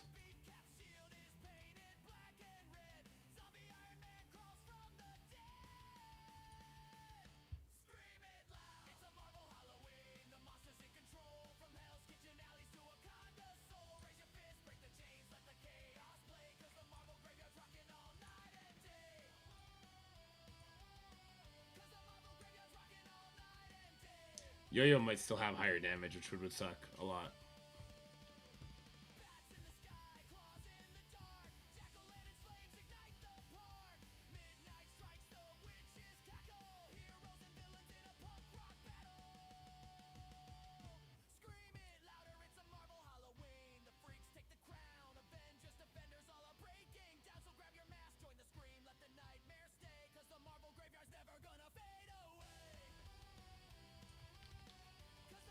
It's better than not, though. It's better than nothing, I guess.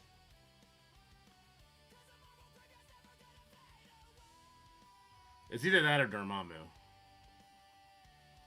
How do you feel with Dormammu?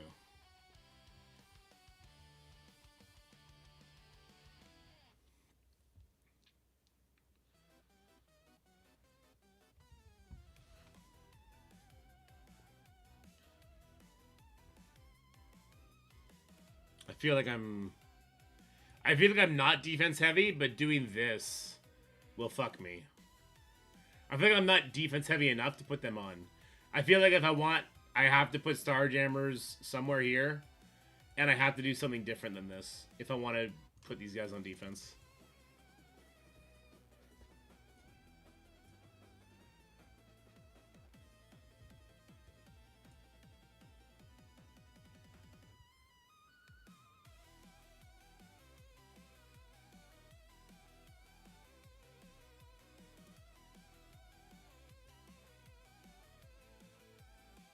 Yeah, it feels very middle ground, and middle ground is not good.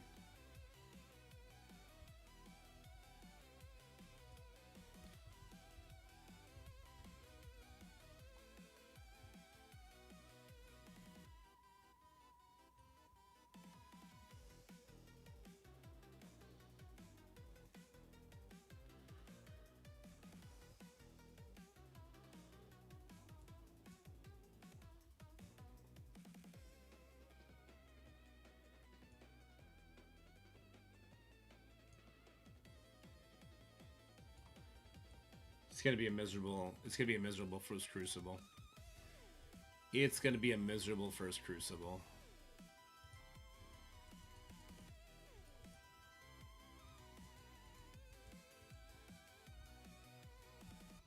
It's gonna be a miserable first Crucible, and I'm fucking here for it. Let's suffer together, guys.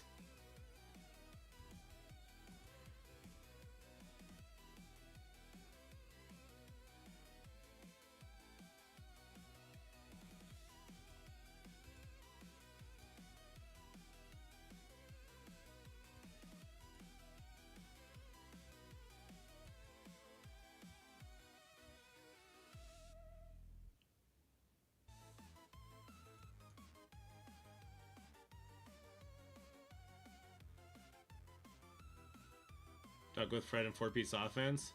That's the other option to protect this from Blastar. Could put Captain Britain here. But then I'm royally fucked for offense.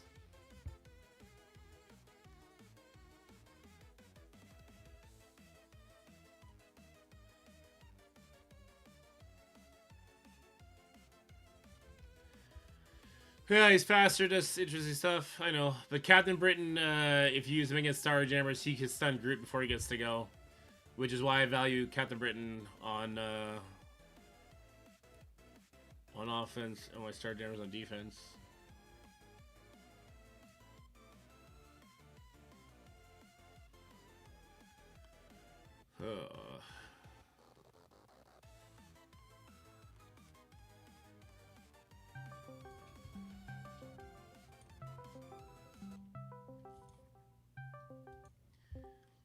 Hey, buddy. How's it going? What's up, brother? How are you? Oh, you know. You're on stream. You knew that. Staring at my Crucible defense, just getting an aneurysm. Like, fuck, what do I want to put on here? Oh, good, because that's one of my questions I have for you for the news. What is the best thing for people to do for Cosmic Crucible defense starting tomorrow?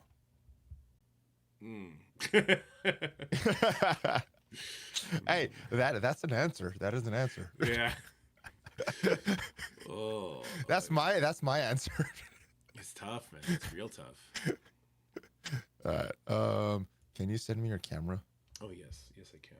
No, and I'll get shots all set up. All right, let's do one of these. All right, you guys who are here on stream, it's just gonna be me as we talk to Valley. Valley's gonna be flying invisible voice for you, which is fun. I mean, obviously, I'm the star of this. You guys don't care about Marvel Strike Force. You came to just look at me get mad. I'll make angry faces every once in a while for you. I love what you're doing with the AI in your thumbnails, dude. It's fun. That is looking nice. It's fine. Yes, yesterday's one with the faces. I'm like, oh, that is good. That's really good.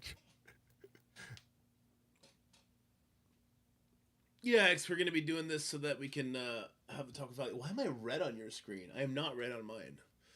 It's I got a filter probably. Okay. Yeah, chroma key filter. All right, there you go. That's your normal. Oh, and then normal color. There, now you're normal. Okay, there you go. Yeah. Try and get that a little bit. I had a filter on because sometimes people chroma it, sometimes they don't. Right. Sometimes the cameras are all weird colors, but yeah, you got a normal color, so I don't have to color correct you. Yeah, behind it says Red Hulk filter. That's what it was. You're making me laugh. I used to have a Hulk. I don't know. I used to have a Hulk one. The Hulk cam. The Hulk cam. I like that. You could, you know how you could change the chroma. That's why, or not the chroma, the gamma or whatever it is. Yeah, on you. turn you green. The hue. Yeah. The hue. Yeah, you could make it look green. You know, it would be a better call is making one of those. What are they called? The streamers that aren't actually there. It's a anime thing. VTubers. The AI ones. Yeah. Make a Hulk VTuber Hulk. There's some MSFers that do that, right? I think so. Yeah. Old timey gaming. Yes. He does that. He has like a skeleton as his avatar. Yeah. That's fun. That's a fun hang. That wouldn't be the first in MSF though. It would be second. So that wouldn't be maybe using the Hulk though. That'd be different. It would be different if you used the Hulk for sure. For sure. And then have like an AI simulator, so it puts it out in the Hulk. Wait, it puts it out in the Hulk voice. Exactly. So you already got half of it set up. Yeah. All right. Topics good. Blastar Trials, Battle World 2 hype level, Zombie Kesha reveal, super fun Undying events, super fun Son of Darkness leaderboard. Are you being sarcastic, sir? I am having so much fun with all that stuff. I'm not catching what you're putting down. I don't know what you're talking about. Are you sensing some sarcasm in my voice? Because that was definitely not my intent at all. They did some changes, to the Blastar trial on the third day of the event or second day of the event. Oh, they changed it while it was. Oh, jeez. Yeah, because when I did it in my video, you could see Mephisto doesn't put a battlefield effect up, but he does now on that last node. And there's stuff with the Shadow King too. No, I think the Shadow King didn't have his awakened passive on that day. Sounds like I did it. Sounds like it was bugs though. Yeah, but Yeah. But they should have just left it because they put it up Yes, bugged. They should have once just it's left up. it. Once it's up, it Jeez. stays up, right? Yeah. Now we're hearing Mephisto didn't Battlefield Effect last night. So is he have like a chance to Battlefield Effect? He doesn't always do it. That sounds way better. Wait, maybe it was depending on the characters you brought in. Maybe someone brought in different characters. There's no Battlefield Effect. I wonder if it's a bug with one of the passives or something. Oh, that'd be so weird. In the background. God, no. God, no, Valley. Say it ain't so. I mean, there's so much stuff that breaks so easily. Wait, okay. I'd love to talk to you, but you got a hard stop, so I guess we got to record already. This is an hour and a half. You're good. All right. Well, I'd rather talk afterwards. Fair and enough. then we don't have to worry about a hard stop. All right, let's just go. Blast Our Trials here. Battle World hype continues, and it was worth pushing the purple ISO 8 auctions. All right. Valley Club, the Blast Our Trials are here. Is it worth pushing for this purple ISO 8 for Ions and... Let me do that again. Yep. Valley Club, the Blast Our Trials are here. How hard are you going to go for them? We have Battle World hype right around the corner. How big is that? Wait, no, Battle World 2.0. Jeez, okay. Last one, okay. Valley Club, the Blast Our Trials are here in the game. How hard are you going for this second version? We also have Battle World 2.0 right around the corner. How big is the hype level? And how hard are you pushing for these purple ISO 8 for auctions? We're talking about all of these topics and a bunch more in this edition of your Marvel Strike Force Weekly News Update. Joining me all the way from the Danger Room is my brother Dorky Dad, and for all these topics and more, then brother Dorky, let him know what to do. Let's go smash it. Oh yeah, welcome back to the Valley Flying channel. I am Valley Flying. This is my brother Dorky Dad, and this is your Marvel Strike Force Weekly News Update. Do this every single week, keeping you up to date on everything that has happened and is upcoming in Marvel Strike Force. And if you get some value from today's video, hit that like button, hit the subscribe button, ring the notification bell so you know as soon as a brand new Marvel Strike Force video goes up. But Dorky Dad, it has been way too long. How have you been enjoying Marvel Strike Force, and how has life been treating you? It looks like life's been treating you well. How's Marvel Strike Force been treating you, though? Yeah, Marvel Strike Force has been pretty good. I gotta be honest, this week is a little bit, it's a little, I don't want to say dull. It's a weird place because there's stuff going on, but I just don't have any interest in doing it for some reason. I think it's because the rewards, and I would, like, the game's been in good places and bad places before. Right now, I don't think it's a bad place. It's just in a boring place, and it feels like that for the past couple of weeks. But there's a lot that I'm hyped about coming up, so I hope we get out of this lull very soon. Let's talk about, before we get into some of these things coming up, let's talk about the latest promo code. This one is from the Counting Corner. October counts, all spelled out, all caps. This is expiring in 5 days from now. So next Tuesday, October 14th is when this is expiring. So make sure you claim this if you haven't already done this. It is for some training modules and some supply credits. Did you already claim this? No, I need to. I am out of supply credits, which means I cannot actually do additional war attacks. So I need 100,000 supply credits like now. Okay, well, you can get it right now, but if you forget about it for some reason, you still have a few more days to claim this, expiring 5 days from now. So get that stuff. But the big thing in the game right now, at least for me, is these Blast Our Trials. Second run of this. I guess before we get into this trials and the gameplay itself, this is second round.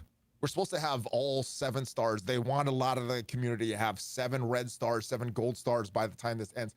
This means, are we getting another one? Because this is month 3, but this is only second time we've had this because they didn't do anything during month 1. So are we getting another event after this, or is this done and then we're just going to have like the replacement type events like Quasar's event is going on right now? No, I think we're going to have another run of this. I think that the first run was super stalled out. This is what, 2 weeks after we're having the second event. So I'm thinking in 3 weeks, we'll probably, like 3-4 weeks, we might have the third run of it. When I got an exclusive for this event, right, and the changes they were doing to the leaderboards, I was told that like engaged players are still going to be able to walk away with 7 red, 7 yellow star blast star, and that's not true if only 250 people can get the 7 red star. So that to me says we're getting another event, and it's likely going to be a milestone reward for the 7 red star blast star for those who are brave enough to get through the nodes that we're currently facing.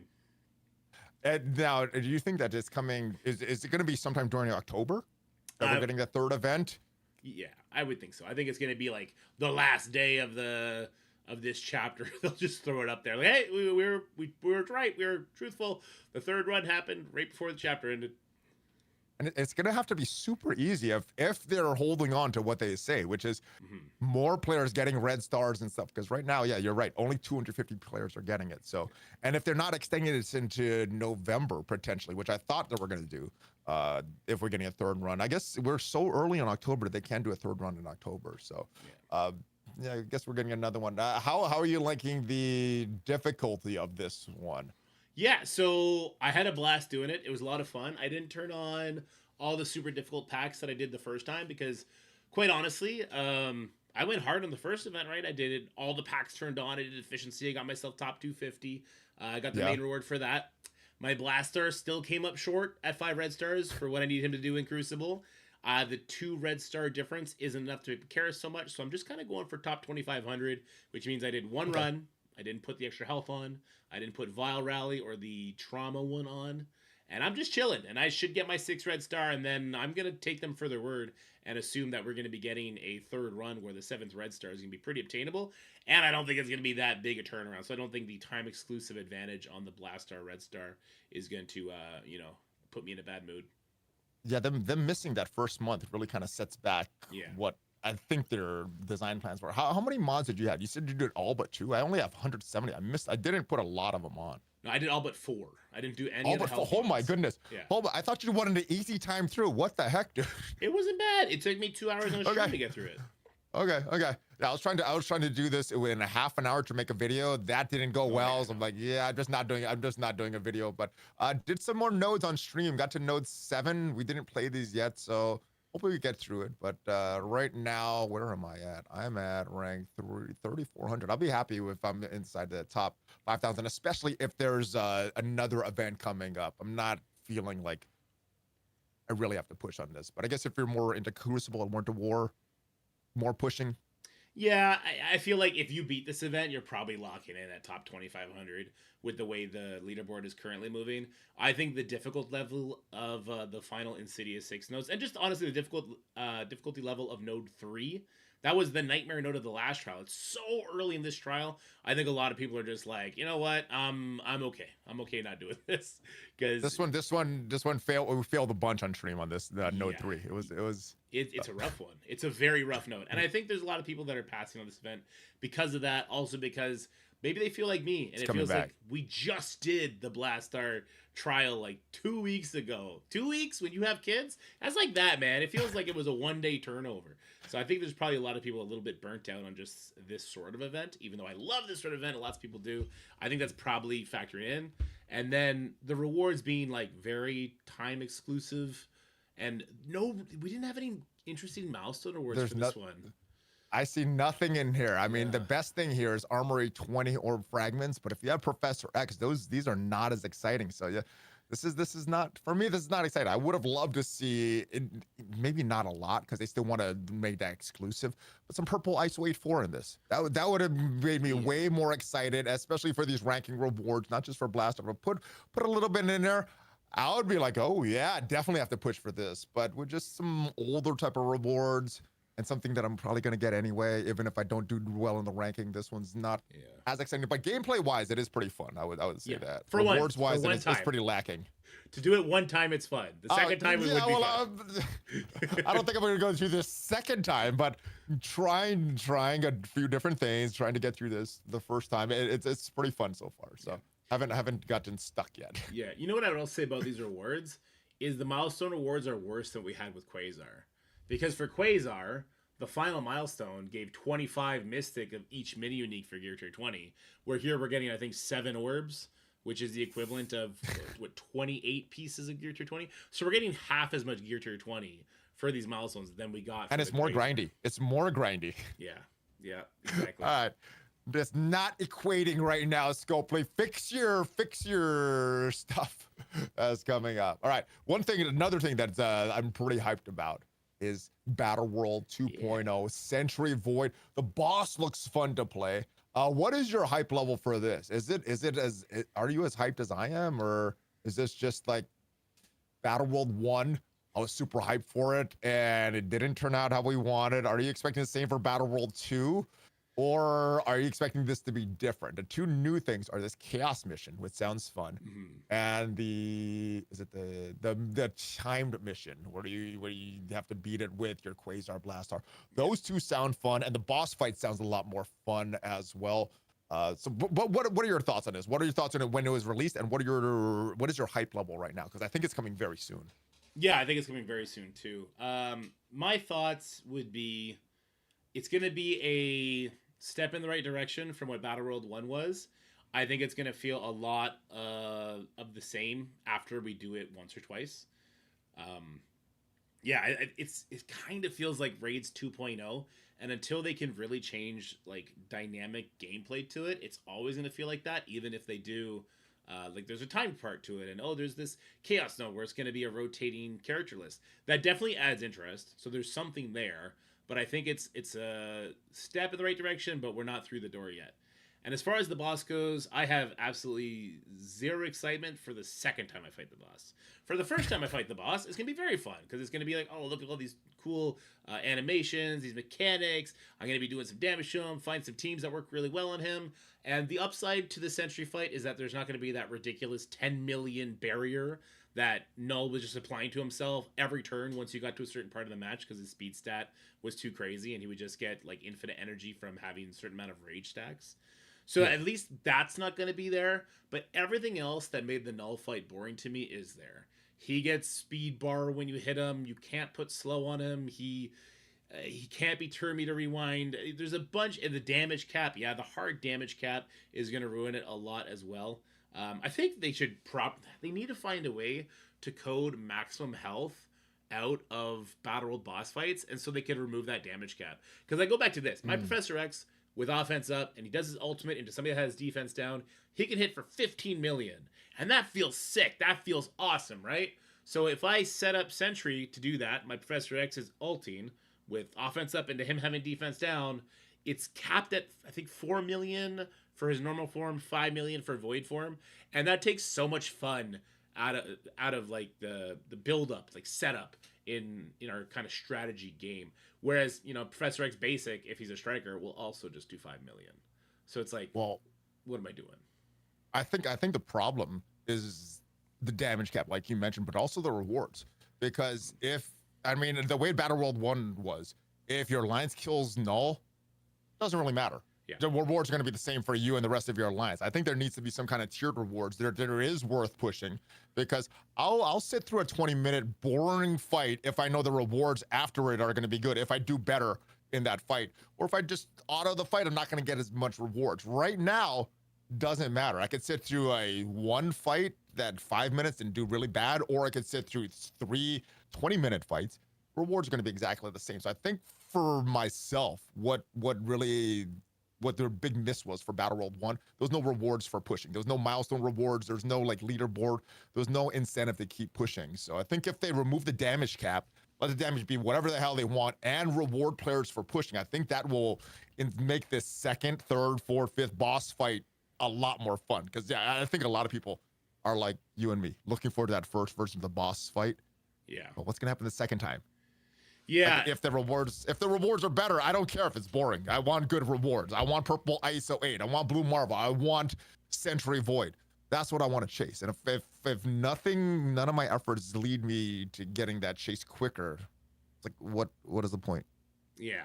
Yeah, I agree with you. For the Null Battle World, I think there was a certain amount of Null takedowns you had to do to get that max milestone. I think it was 4.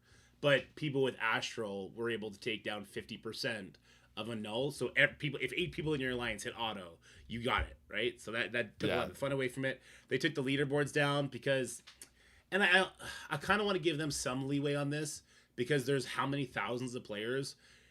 They would have to make the mechanics on the boss so airtight against a lot of the things that we can do that players will find some sort of crazy exploit like we found with Astral Mephisto. Right? Or not. Maybe they don't have to make it that tight. If they have a expansive enough leaderboard, then the top of the leaderboard is the one that's doing whatever that mechanic is. And then if you're not paying attention to what's going on in the meta, you're not cheesing it and getting those top rewards. And I think there's some reward for that kind of stuff.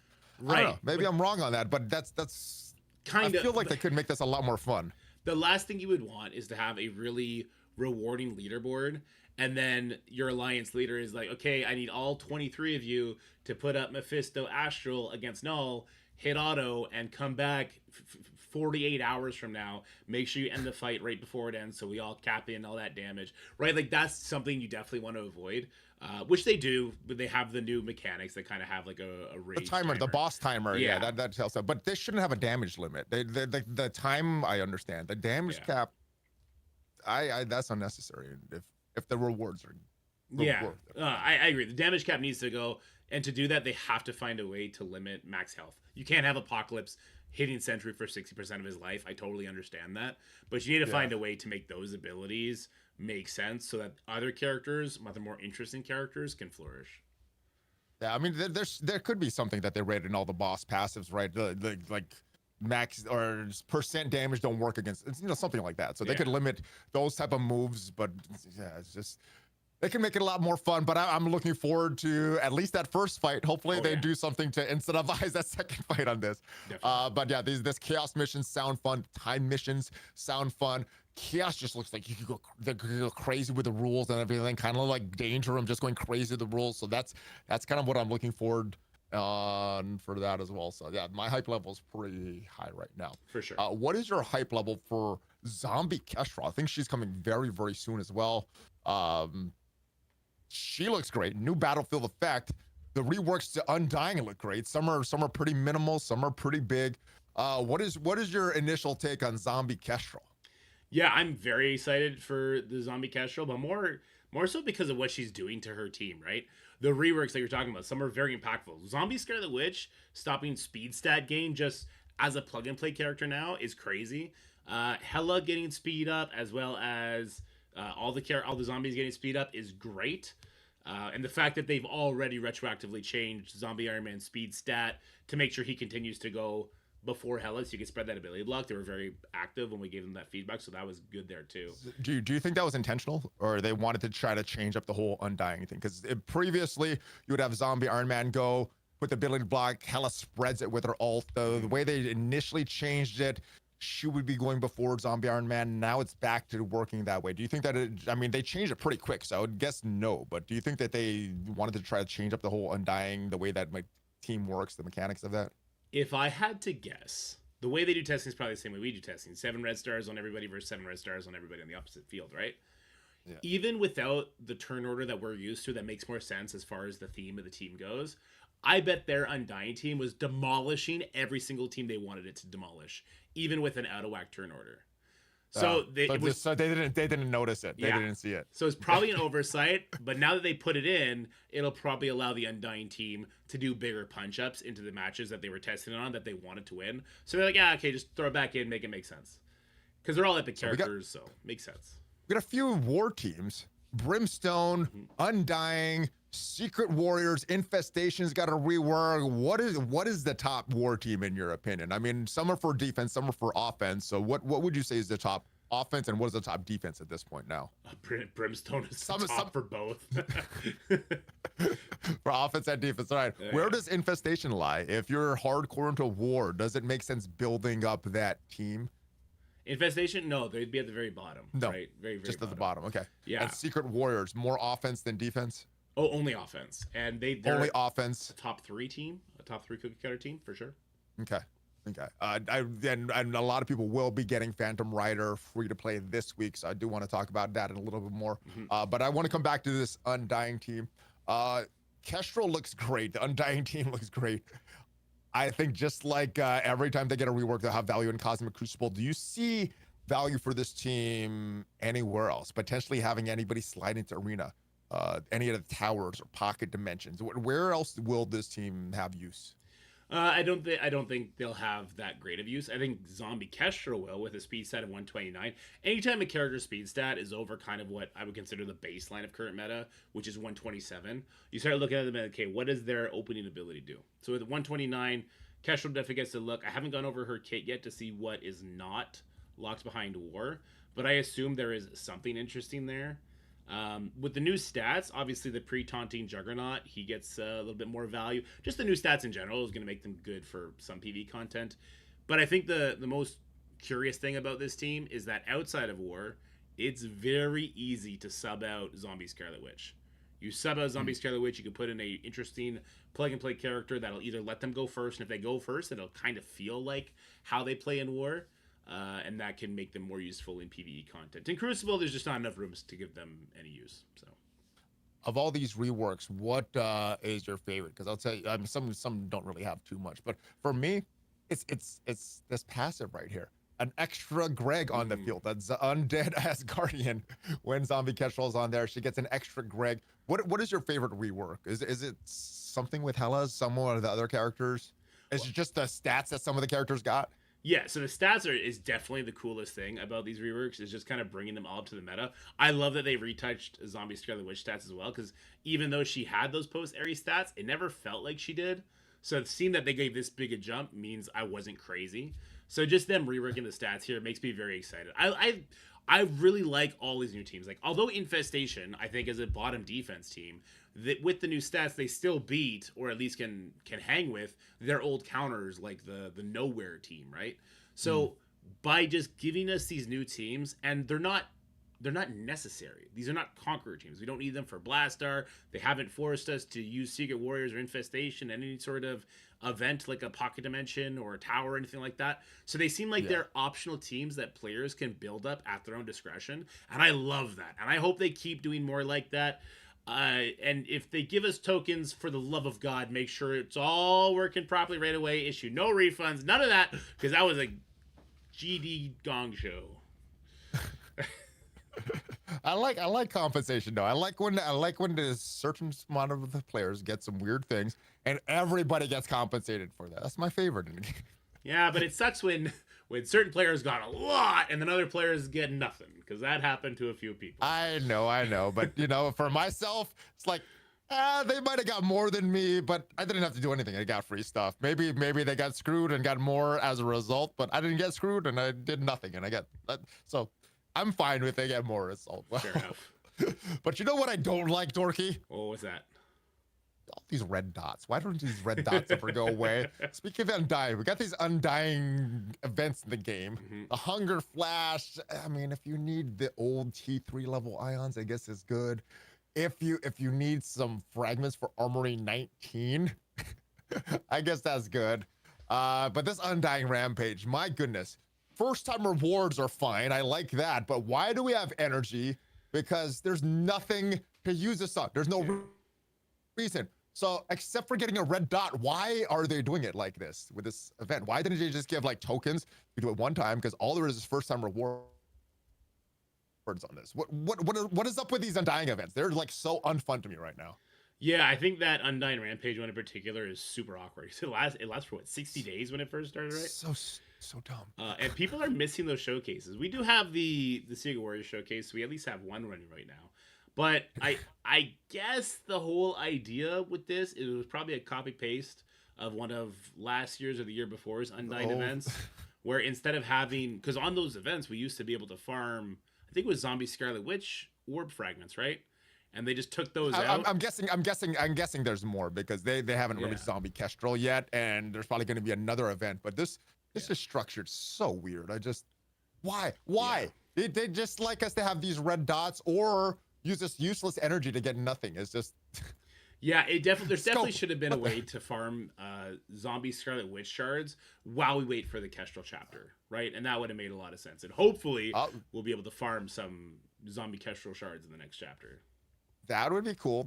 Yeah, I mean, she's an older character at this point. That was last year's cell. This year's cell is Zombie Kestrel. So I understand if they're stingy with that, but Zombie Scarlet Witch at this point is an older character. Yeah. And I don't know. Hopefully they can update these Hunger and Thirst. It did have some crappy RNG, especially with some of these events, but the rewards just, they're more for older players. They need some updated rewards for endgame players as well, I think. I agree, especially the Thirst one. It was a very, very difficult one, and because they added a difficulty to it, right? So there was difficulty to it. We didn't really know what the vampires were doing. If you got through that and you were able to 3-star that challenge, I think it probably should have been awarded Gear Tier 20. You just need Agatha and Blade to attack the right characters to at least defeat one of those defilers. If they survive and you get the bad oranges, just restart. It's just there's not a lot of control over it. You just need good RNG, which is why it's such bad design. It's not like good gameplay. You just need Agatha to on her extra attack to attack somebody else. All right. Another thing I have to complain about is all these auctions. What is up with all these auctions? There's no way to grind for like the latest thing I want. The only way to get this ions, this level 4 ions, is to complete in this leaderboard auction, which Cosmic Crucible battles is a normal scoring method. Battle in Arena War with Hellstrom. So you had to either buy or core the latest character for that. Other inputs here are spending power cores, and then this diamond orb fragments, which is another spending one. So what are your thoughts on all these events? I mean, there's probably offers that you get points for it. Is it worth this level 4 ions? Because I mean, even if you get a lot of level 4 ions, you still need level 5 to unlock blue marble. So this is only half of the piece for blue marble. Are you grinding on this? I'm not really grinding on this. I'm not really grinding last week either. I would love to grind, but this is more purchasey stuff. At least spending a lot of power cores, using up the power cores. So I'm kind of going soft in this. What are you doing with this? I went crazy for Daemon. I went crazy for Daemon because I love him in PvP. 134, he hits so hard. So I'm doing really well in this event because I got him up to 5 or 6 stars because I got lucky on some of the pity orbs. But as far as like spending goes, you're home. Thank you. Sorry, my wife just walked in. I thought she was at work. No worries. Where was I? Spending. As far as spending goes, this one seems really awkward, and it is back-to-back with the last leaderboard, right? I would expect the leaderboards to continue every week. I know that the players' voice council had like a meeting, and they said that was one of their concerns. Either we're going to get leaderboards every week because of exactly what you said, which is that it's only half the grind for Blue Marvel.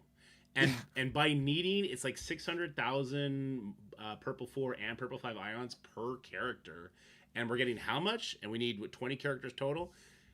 Blue Marvel's got to be around the corner because they've already dropped all the information for him, right? Think of the turnaround time it took before Purple ISO was introduced and the Odin unlocked opened up.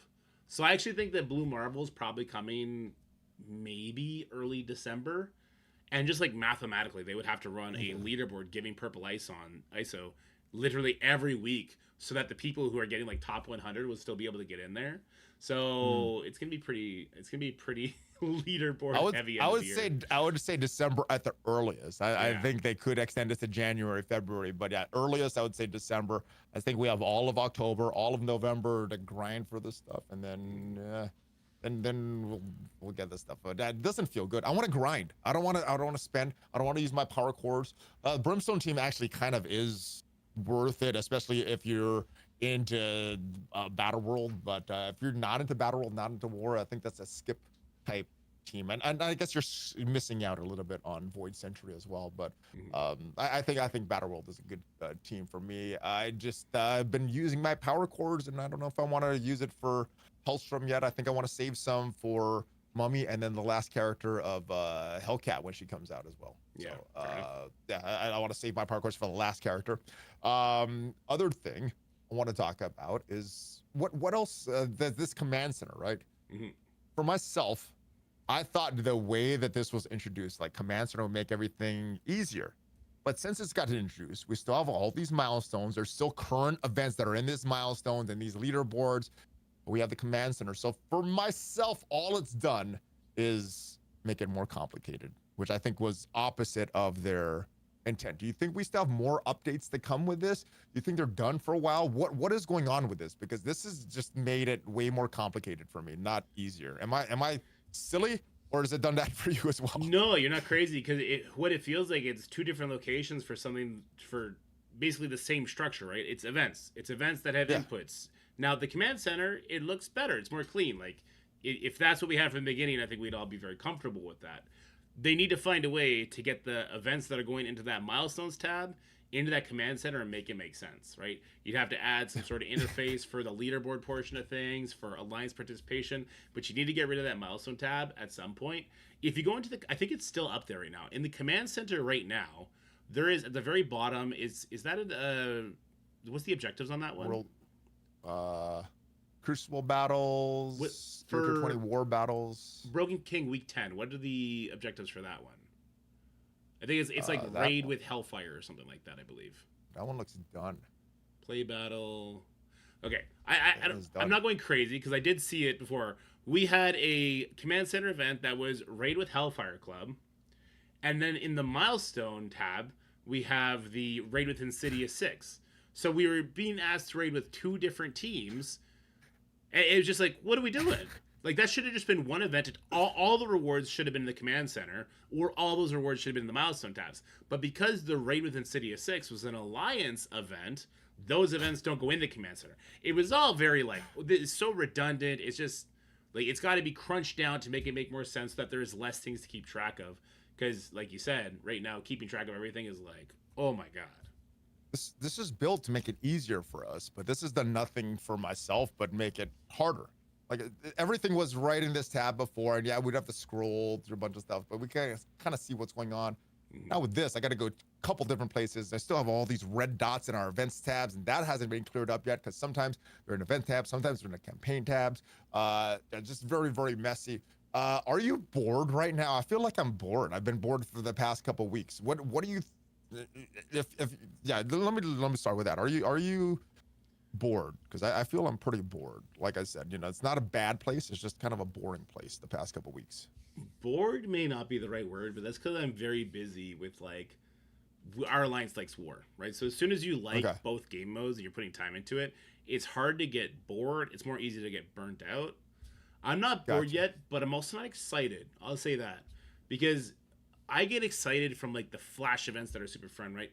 Blaster Evasion event would normally do that, but because I feel like we just had it yesterday, it's not tickling my fancy, right? I think I'm hungry for, like, a new tower, but with new floors, new combat. I'm hungry for something like that, and we haven't really gotten that in a while. I think that we scared them off of doing the different pocket dimensions and stuff like that. The towers, I think they know that without any new floors, we're just going to clown on them for it, and it will be boring, and it will just be a, race to the top of the tower in one day, and then how many teams can we use to beat the same Mephisto Panda Pool team we've been fighting for the last year and a half? So I think that there needs to be some developmental time put into Flash PvE events for people to get excited about weekly, right? We should have a Danger Room one week, a Tower the next week, Century City or whatever the battle world is called the week after that. Yeah. There should be something every single week that is different than your war, than your Crucible, than your raids to eat up your time. And maybe it doesn't need you to touch it every single day, but it's available to you for the duration of the week. Personally, I think for myself, it's as soon as I got Professor X, I have nothing to chase. Obviously, I want Blue Marvel and Purple Ice 8 4 is a big chase that I want. That's the only thing that I'm really wanting right now is that Purple Ice 8. And the only way to get that is from leaderboard auctions, not even just from grinding. So I think that's led to a lot of these events just not feeling as fun and stuff. Just the rewards, I think, need more. And I think a lot of it leads back to what Ryan Jacobson was saying on the call, that the game is consuming content way faster than you can make it, which is why we get in this place so fast. They released this Blaster event and we're done. They released a new Danger Room. It's a 10-day event, but hardcore players done within 1 day. So I don't know. I don't know what the solution is. Maybe adding more devs. They get some good profits. Maybe adding more devs to add more content at a rate that we can't consume it fast enough. But I don't know. I definitely agree. Do you remember back in the day? I think it was when, I don't know if it was Super Scroll or if it was Apocalypse, but their progression path was either Gear to Race or whatever it was, and we were immediately earning that material in the new raid. Yeah.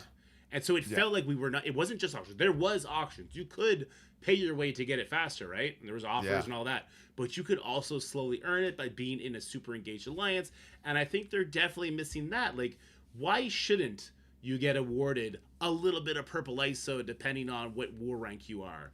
And same thing with Crucible. And why can't those those game modes give you that, so you feel like you're earning it, and then give bigger chunks in the auctions for those players that are, buying that stuff up to have their big I advantages. 100% agree. Just psychologically, even if I'm getting hardly any, that's gonna make like a very little dent. Just if I'm getting some, I'm like, oh yes, it's an exciting event. How much purple ISO 8 did you say we need for? I think it's like 600,000 per character.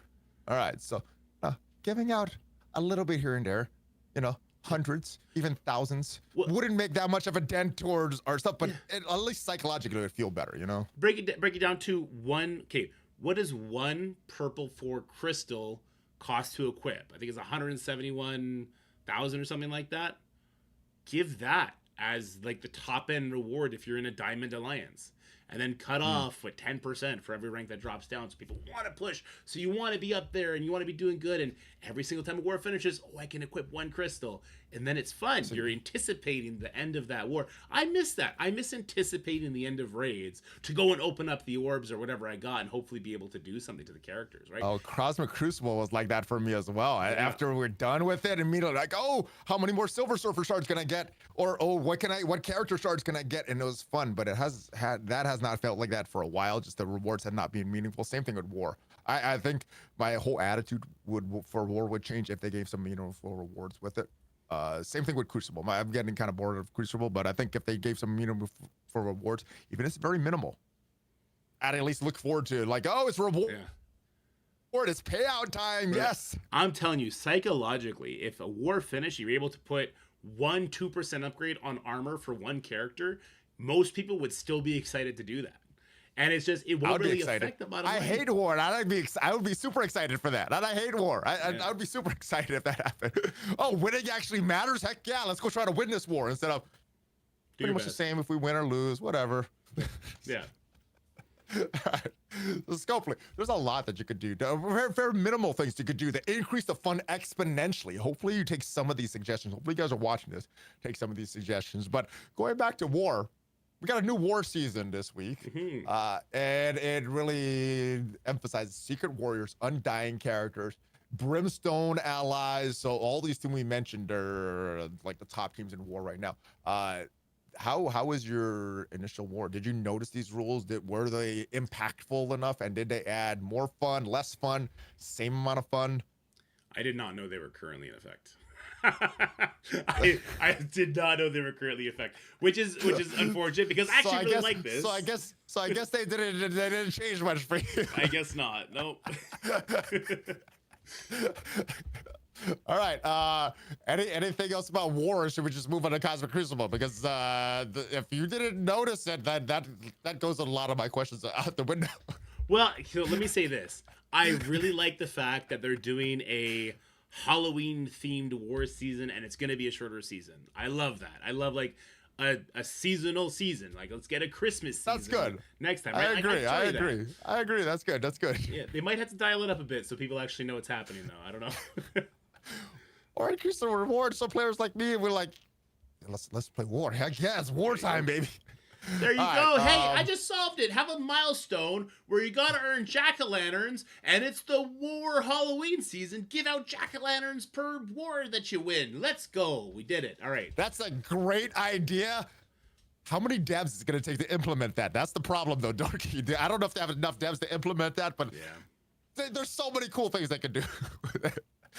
All right. Moving on to Cosmic Crucible. We're talking a little bit about this before this went live. I know what your answer is going to be because I already asked you before this, but what are you doing for this season of Cosmic Crucible with all these new rules? Have you switched up your defenses yet? I've switched up my defense. Don't know what I'm that's doing better. Right now. That's better than me. I haven't switched up. These are still the old defenses from the last rules. I guess the big thing. Let's backtrack a little. No Ultimate 32. And I guess no more Ultimate 32s until they solve the problem of dropping ranks, gaining ranks in that, because I know some people don't like the Ultimate 32. And their big complaint is, I drop ranks. I work all this time during the season to increase my rank, and then just 1 week of Ultimate 32 drops that whole thing. So it's not returning. What are your thoughts on the Ultimate 32 not returning? Yeah, I mean, until that part's fixed. Yeah, until they can fix it so that it's separate from the regular Crucible combat, I'm fine with that. It didn't bother me when it did the trophy thing. I just kind of looked at it like, oh, it's Crucible, who cares?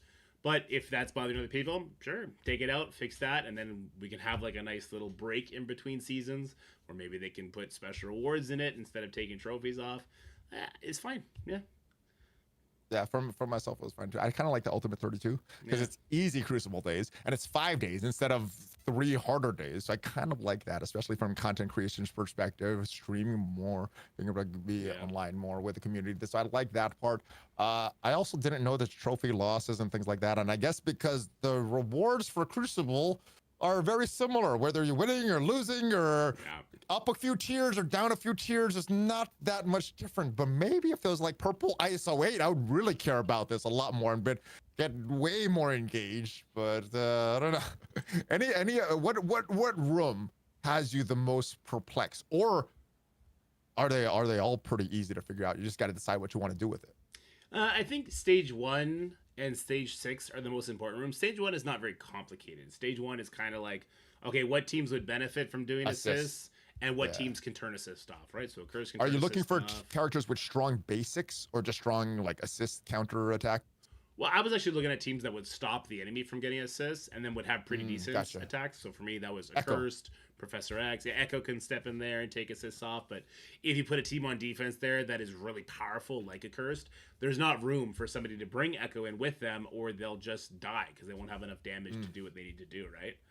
So that's kind of where I was looking at for stage 1. Stage 6, I'm going to open up a beer and sit back and watch people on opening day and see how messed up this is. Because they're trying something really fun here, really interesting, but whenever they've tried to play with speed, it sometimes causes issues.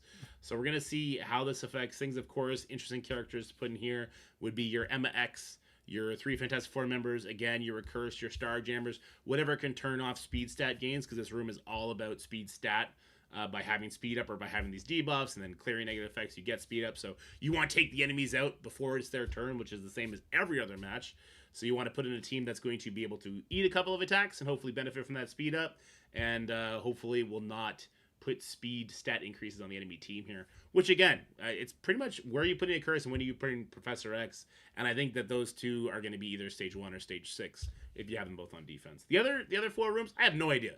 Everything just kind of seems like, hey, you either go full offense, you go full defense, and there is no pretty vanilla, which isn't always a bad thing. Yeah, but as far as all the planning that you're doing for stage 6, do you think it's even gonna matter? Because the past few stage 6s did not work.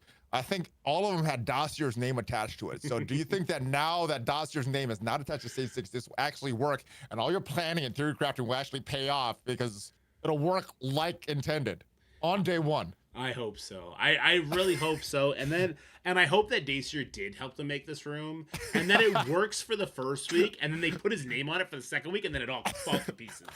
That would make me so happy. That would be so classic. That would be so classic. Actually, guys, I did design this room. I'm gonna put my name back. Oh. That would be the best. That would be the best. And they purposely break something in the background. Yeah. Oh, man.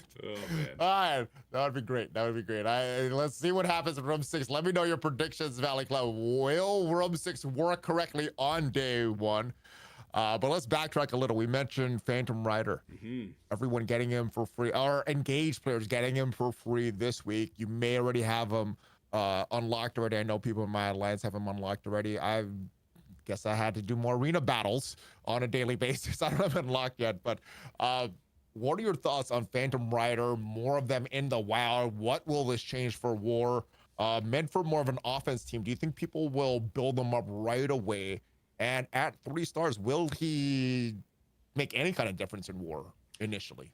Yeah, even at low stars, currently at 4 yellow, 4 red, he's still able to take out teams like Absolute A4s with Dormammu and Endgame Thanos, or Dormammu and Super Skrull. So really amazing character. Adds more RNG if you're at 3 or 4 star. Once you get to 5 or 6, kind of takes the RNG out of it. Does Medusa one-shot you, right? Are you underpowered? Do you have him at gear to 19 or 20 against somebody else's Medusa that might be bigger? Other than that, they could take up pretty much everything else that's not named Professor X or Brimstone. They actually look pretty good against Brimstone because they do have dodges and Safeguard, which is an interesting combination against Brimstone.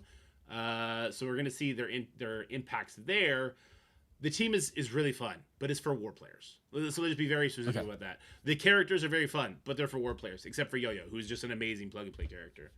All right, so I don't have a lot of gold. Not Yep. too into war. There's not a lot of great rewards in war right now, so I think I'm probably just gonna leave these characters right here for now. Hard skip.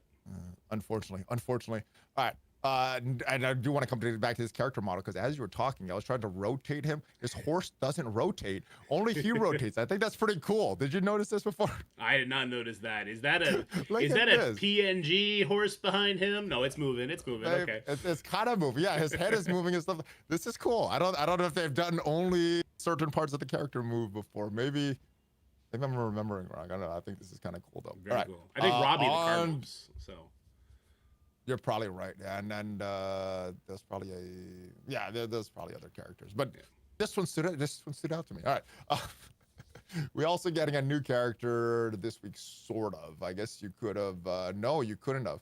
But the event for Living Mummy is coming up. Well, actually, he's getting a release tomorrow, so this event is not done for Living Mummy. Still 5 more days. So this is a little interesting. I thought it was going to be like Sebastian Shaw. Where you were able to get that unlock and then they'll have a normal offer. Looks like we're getting the normal offers first and then you're getting this special offer for these extra 75 things. How do you feel about these offers for what they did for Sebastian Shaw? They changed a little for Living Mummy. Do you think it was unsuccessful? I thought they did it like this because Sebastian Shaw was successful, but now that they're saying it a little earlier, makes me wonder. So what do you think is going on with Living Mummy and how big of a difference will he make on your roster tomorrow without the full team here? yeah, I mean it'll be helpful. But without Hellcat, the team is not really going to be in its full form no matter what. I really like what they did with Sebastian Shaw because I think that there's a bunch of different spending groups, right? And for this discounted price, it makes sense for more players to buy it for them. I like that they have that option.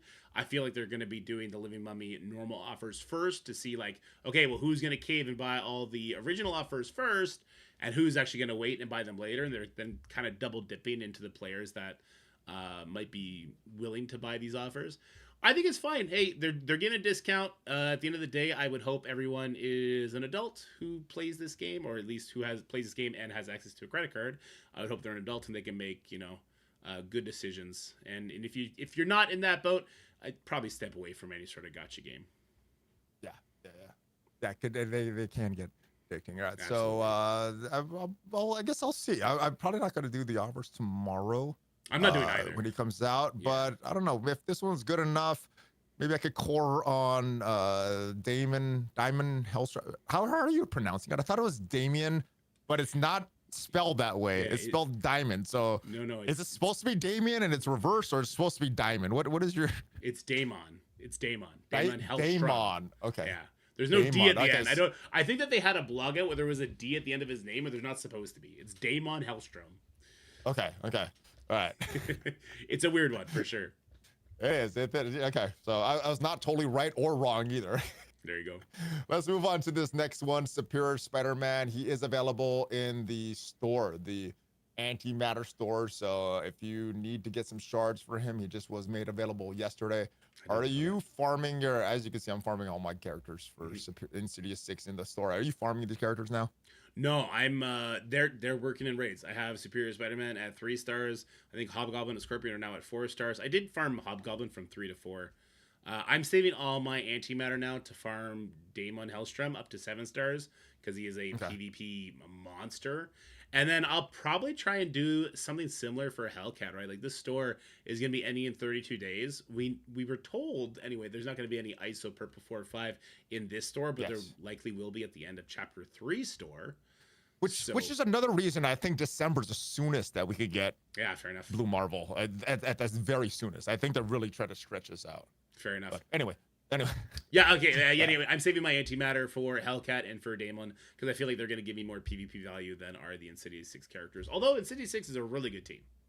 See, the only reason I'm doing this is because I want to get them to 5 stars because I know some events require them at 5 stars. Although all those events may be over and it may just be the Brimstone team for the 5 stars. But I'm trying to get these guys to 5 stars just for potential events that may or may not be coming up. Also want to make everyone available because I didn't... I just got these stars for these next few characters. Where are they? who was just made Farmville? Oh, Satana and these characters. So all these Hellfire Club members. So not Azazel, but because he's part of the not Hellfire Club, the Accursed. Sorry, confused on my stuff. So Accursed is Farmville.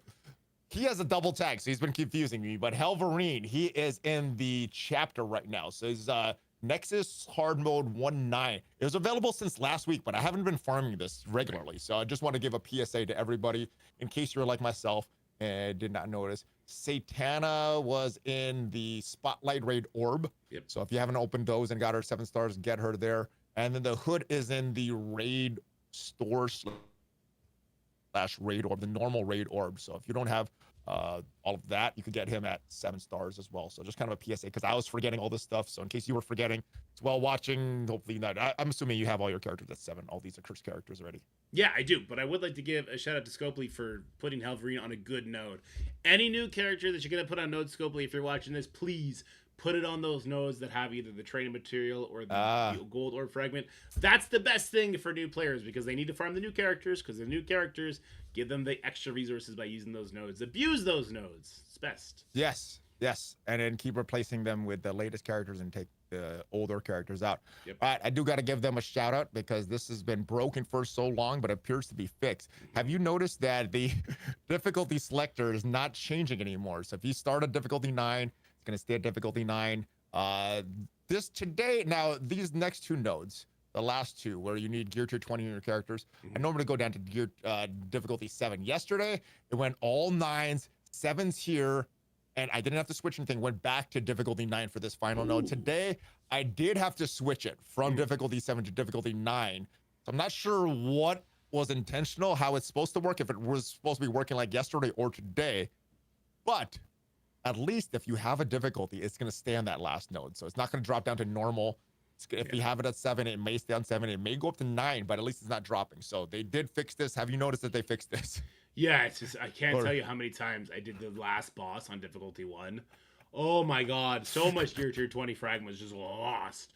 So I definitely noticed when they fixed this, and I was very, very happy.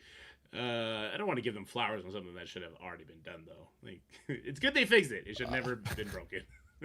Should never have been broken. But considering it took them like 3-4 weeks to fix this, I'm so happy with this now. Yeah. Well, normally I wouldn't shout this. Normally I wouldn't shout this out, but since it's taking so long, I want to give them a shout out that it's finally done.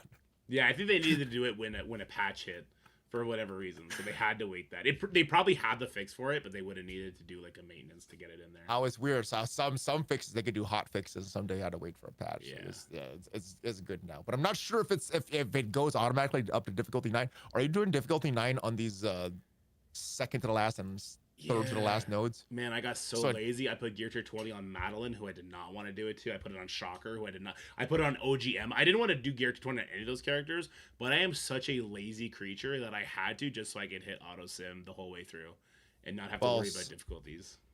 Well, having to click less buttons to switch difficulties and all that, sometimes that's worth the resources, because it saves a couple seconds every single day. Over time, that could save hours. That could save days. So you use some resources, but you might have made it back in the time you're saving. I like to think so. I like to lie to myself about that. Yeah. Well, we'll just keep it super positive right now. There you go. All right. So that's about it. Not a bad time in the game, just kind of a boring time in the game, which I guess is not as bad as having it be a bad, like, hateful time in the game. It's just all right. Let's get some of the stuff that's coming up a lot sooner, and maybe increase the rewards, and I'll be super engaged again. But right now it is what it is. I'm kind of hyped for things coming up. What has you most hyped? Battle World 2, Blue Marvel, anything else coming up? This Undying team, the Brimstone team. I don't get too excited about new teams coming out, because it just means the meta shifts, right? And it's just kind of like you just eventually settle into it again. I guess I'm most excited about Battle World 2 and feeling the changes, because I'm really apprehensive, because I was so hyped for Battle World 1, and then I was so crushed by it. I'm cautious about it. I want to be cautiously optimistic, but I'm not there yet. But I'm curious to try it, and I want to see Sentry Boss. I'm excited for that. I'm excited to unlock Sentry and to play with him. That's probably what I'm most excited about. I'm going to go the other way. I'm going to be super, super hyped right now. That way, at least all the way until it's released, I'll be happy. There you And go. then we'll see if I'm going to stay happy or not. But I'm super hyped right now. I'm just going to keep that positivity level high. And yeah, no trash talking about Battle World 2 until it's released. And hopefully no trash talking. Hopefully it's I'm not trying to trash released. talk it. Hopefully it's released fine. Hopefully it's released fine. Yeah. All right. I agree with that. That's it, guys. Let me know what has you most hype, if anything, or you're just I don't know, just in a standstill until it gets more engaged for you. All right. Hopefully you got some value from the video. If you did, leave the video a like. Check out some of the other videos on the channel. Make sure you go to Dorky Dad's channel. Check out all of his videos. I mean, when I need a guide on something to do in the game, I go check out his channel for that. But that's pretty much it. Any other final thoughts? No, that's it, man. Thanks for having me as always. All right, you ready? Shine at the fist. Let's ready for a fist bump. We're gonna warm All it right, up. here we We're gonna go. warm it up. Shiny fist. Hog fist bump. Valid Vine Dorky Dad out. Have a great rest of your day, guys. Thanks for watching. All right. All right, man. All right. What did we miss? Did chat say anything No. bad or good or nothing? No. Are they? I hope they're not silent. Did they enjoy that? Did you guys enjoy that? They get silent whenever I'm recording a video, so they got silent because that's like their default. Oh. They're respectful, man. Mine gives all kind of alerts and all kind of stuff. I had to turn those off. Because I they should be will better not be about that. respectful. I should be better about that. Yeah. Because if I turn them on, immediately Tessie will come in and just spam. So Oh, I love that. yeah, I put the kids in the It's a corner. it's a fun stream, but it's a horrible editing video. Mm-hmm. Yes, it is. Oh, I gotta turn that off. Oh, still waiting on the Dorky verse. Oh, what was chat saying about Dorky verse Valley? What are they waiting? Wrestling match. A real wrestling match? I guess that's what the people want. Oh, Get the jelly out. oh man, jeez. We are in vastly different weight categories, guys. Vastly That's all different right. weight categories. That's all right. I don't care. Once my back is healed, Oh my god, dude! let's go. I ripped Let's my go. back out as well. You know what I was Oh, doing? shit. It's the second time this has happened. Carrying the baby up the stairs, and he hits me in the nose, so I sneeze. And because I'm holding What? the baby, and then I'm sneezing, and I'm stiffing up so much because I don't want to drop the baby. It's like crack. And it's like, Oh, dude. yeah, just pinched the ever living crap out of my back. Sucks getting old, man. You don't even have to do anything dangerous, and you just get hurt. Yeah, I know, man. Ugh, yeah, getting old is the worst. Mine's just sitting wrong, and my back is all screwed up from that. Not even. Yeah. Ah. happens too. Man, I wish I could implant my brain into my brain now into my younger body. Oh, it'd be such a game changer, right? So destructive. But that's the thing. You get old, you get all the wisdom, but your body's all broken. But when you're young, your body's good, but you have no wisdom. So it's just kind of what life is. I'm only 35. I should have another 5 years in me before I'm breaking down like this. Jeez. But I think every kid you have adds 5 years to your age, though. So your biological age is 35, but in actuality, you're like 70. Yeah. Yeah, that's close enough. Give you a few extra kids there. It's fine. Yeah. Oh my god. Well, the way that they've been acting ever since they started school certainly feels like I got a few extra problems on my hands. Oh my god. What if there are girls as caveman? They were 10 years each when they're girls. And then I don't know. I only have girls, and everybody says how much easier girls are than boys, but I only got girls, so I don't know. But your girls are kids, they're right? pretty. Well, they're 13 now, so Okay. they used to be kids. But so they're about to wreck you though, because when they hit 16, they're gonna add that. Like, so boys tax you when they're young, girls tax you when they're teenagers. I hope I've raised them right, so that as they get to that age, they have good enough strong values and roots that they don't give me that stress that. Brother, it's got nothing to do with you or them. It's got to do with the other people around them and how they've been raised. Yeah, well, okay, Yes. It does. 50% is going to be what you put in there, so you put them on the right Well, track. it's how strong you make them, how bulletproof they make them, so they're not influenced by bad things. If they're not a bulletproof, they get influenced by everything. But True. Hopefully, do a good job, so that's gonna happen. There you go. I'm doing the opposite, right? I'm raising them horribly, but we're gonna live out in the country, so they can't get into too much trouble. The worst they could do is piss off a farmer out here. That's our goal. Don't mess with farmers, man. They're freaking badass. Canadian farmers, no guns. Anybody manual labor, don't mess with them, dude. Yeah. They don't train, but they'll kick your ass. Oh, trust me, I grew up out here. I know. Jeez. I've seen farmers fight over the stupidest things before. Oh my god. Just like didn't feed the cows the way that the person wanted to. We're throwing hands. It's like, whoa. Man. Whoa. This cow still got fed, man. What are we doing? Some high expectations for your cow feeding. What the? Oh, here comes Ceci. He's waiting here. Oh, Ceci's here. Big donations for Dorky coming up.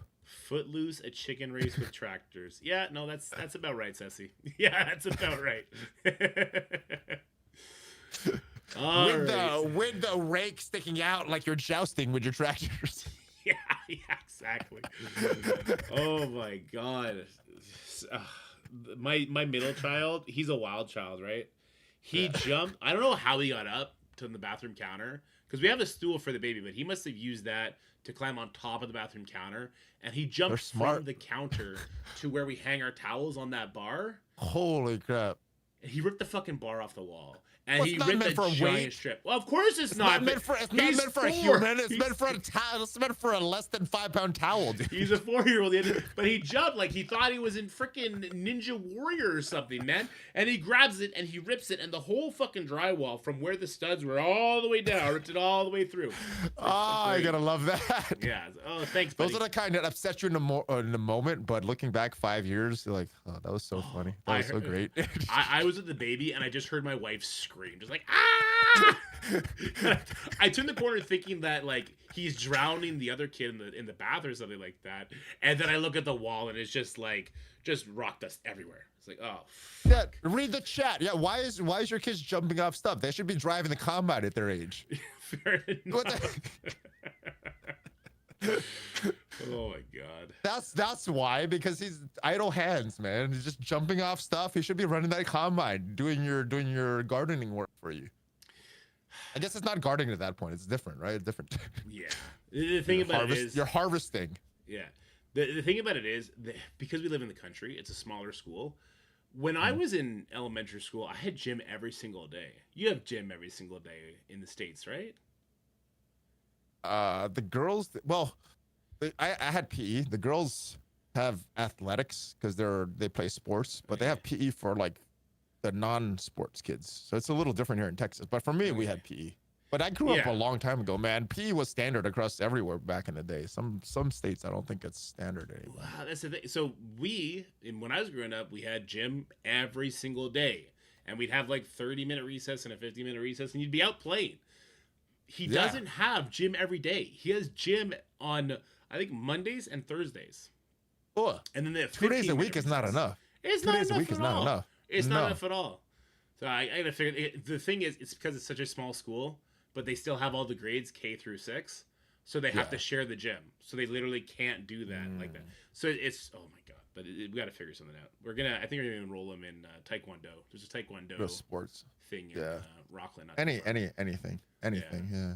Just physical activity. Yeah. Well, and Taekwondo should challenge him as well, like mentally and stuff, putting him in a bad situation and find a way to get out of it. So that'll be good. And he loves hitting people, so it should. Oh, that'll be perfect. That'll be perfect. Yeah, Taekwondo's all hitting people. Yeah, man. Oh. All right, hey, I gotta let you go because I'm gonna go do this Crucible suggested defense video. Cool. Yeah. I told you we could just keep talking. So you got to tell me to shut up and get out of here. We'd go for weeks, man. We would if neither of us had a hard stop. We'd just keep going. All right, I'll let you get out, do your Crucible, and yeah, you got 23 minutes to get it all done. Yeah, well, the kids come in 33 minutes, so I got that. Okay, cool. I got one reshoot if I need to, but hopefully not. Okay. Well, I will get off so you can get it up solid. All right, brother. That sounds good. Let me know when the video is up, and I'll make sure I put it in my channels too. Cool. Should be an easy edit. So cool. Right on. Thanks. I'll see you next time. Hopefully we can do it again soon. Hopefully we get time to chat too, because we could just go on about non-Marvel Strike Force stuff. Yeah. Later. I got some stuff I keep going on. I'm gonna hang up now. Later. Thanks, brother. Bye. All right, let's bang this video out before I go get the kids. Oh, I love talking with Valley. And me and Valley can talk a lot. We got a lot of similar values, and we have a lot of the same perspectives on a lot of things. And I like his mind for business when it comes to content creation too. I gotta get more like that. I absolutely gotta get more like that. I think this is what I'm gonna run with. I know that this is easily beaten, but I don't know what else to put here besides just like an uber free team. So if I do this, it at least will eat up like an Old Man Logan, I guess, and then Old Man Logan can't be used here or here. That's the only thing I can think of. You know what I mean?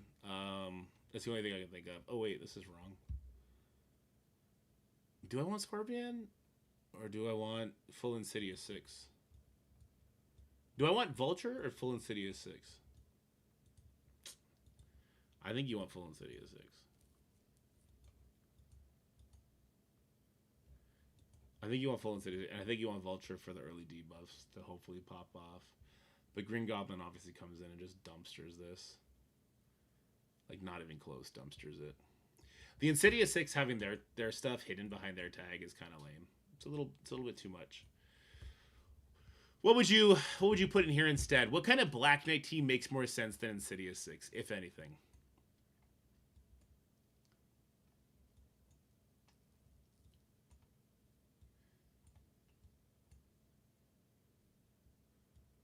Could do like a Black Knight, Old Man Logan, Dawkins, Sasquatch, Panda pool, but I mean that's just going to get easily beaten by a plethora of things we have in the game now, especially with the older stats.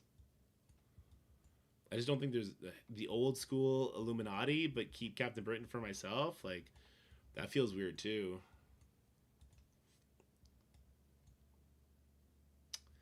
I don't know, man. I just don't know.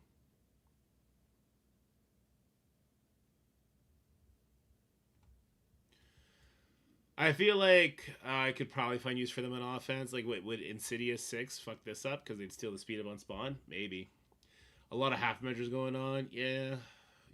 Well, I mean, this is not, and this is not.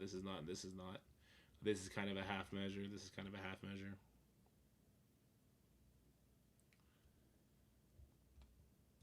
So if you end up full offense, I think so too, which would maybe make it easier for me to clear so I can actually do a little bit more on defense, but I don't know. I also wonder if this team would be better if I just put in Green Goblin Classic instead of Black Knight. Like, does Black Knight actually help this team any? I don't know. Je pense pas. Or maybe I put in the free-to-play Illuminati here to fuck with people, or Illuminati Odin. Could put Illuminati Odin here just because it's a thing. It's a thing, but I'd lose the anti-speed bar that I might need. Especially if that's on defense. My turtle game isn't that good. Neither is my turtle game. I end up getting wrecked. But you know what? It'll be good content if I get wrecked. Let's do it. Let's see if we can get wrecked and just get some good content out of it. Do I do the Odin? Odin feels like maybe a step too far, but maybe that's the right call.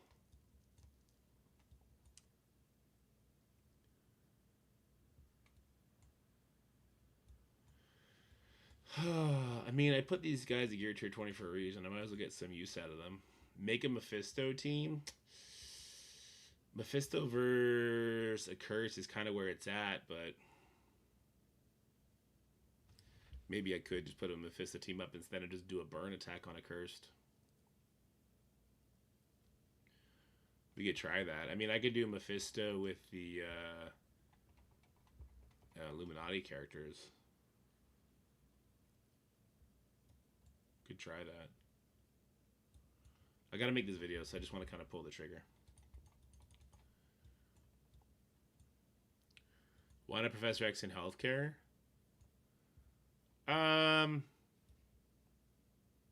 You know what? I don't think that healthcare would be a good idea for Professor X, because there's a couple teams he doesn't have permakills till he reaches his ultimate, right?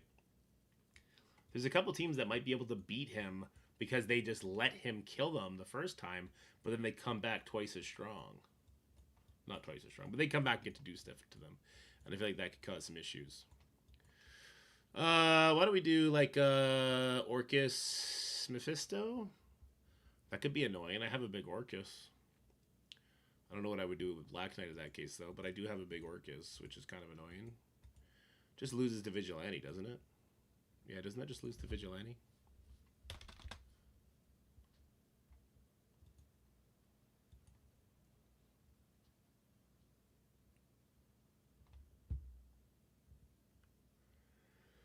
Yeah, a lot of Mephisto teams will lose to Vigilante, though. Don't want that to happen.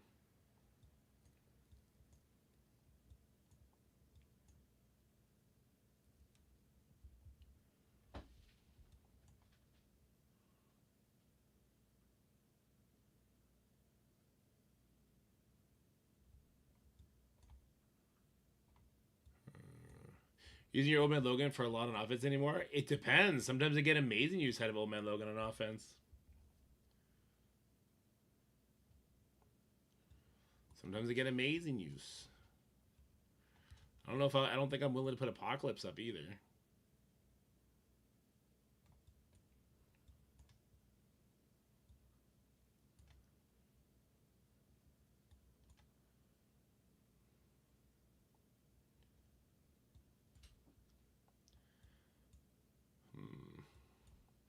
I think it's too costly to get a good Mephisto team.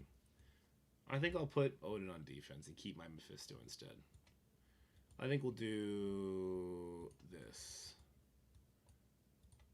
Nope, that's the wrong character.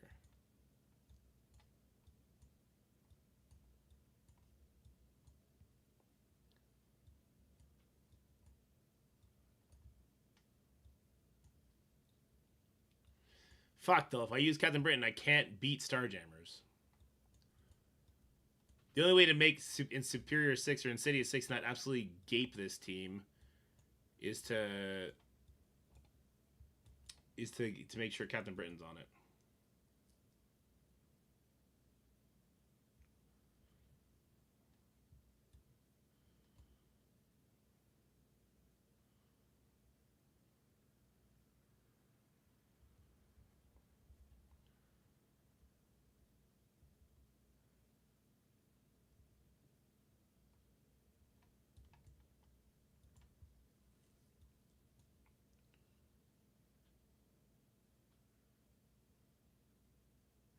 What if I put Mephisto over here? Well, obviously not in this room, though.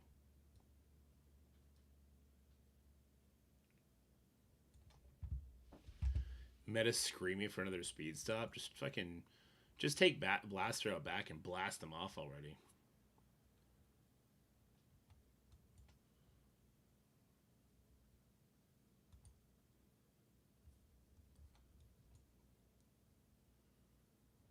Making a Mephisto team that's safe against Vigilante is not something I'm willing to do, I don't think. Mephisto Night Stalkers?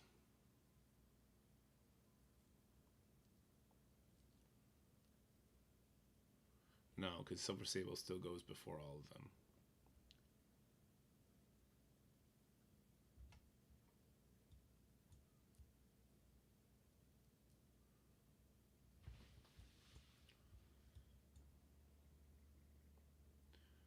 Void Knight can stop Vigilante. Because it pulls them in. It doesn't ability block, though. How does Quasar stop them?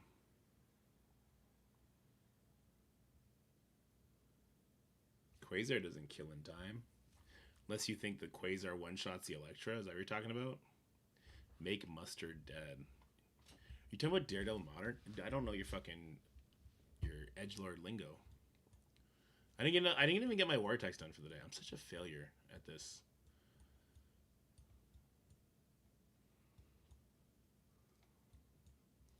I don't think a Quasar ultimate, even with offense up, kills the Daredevil.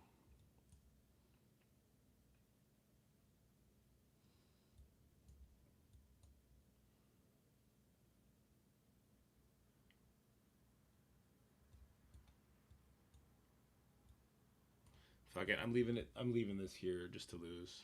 Fuck it. Because I don't want to put Illuminati up. We'll see how things go. Alright. Let's record this, yeah? I got like 12 minutes in me. Let's record this. Alright,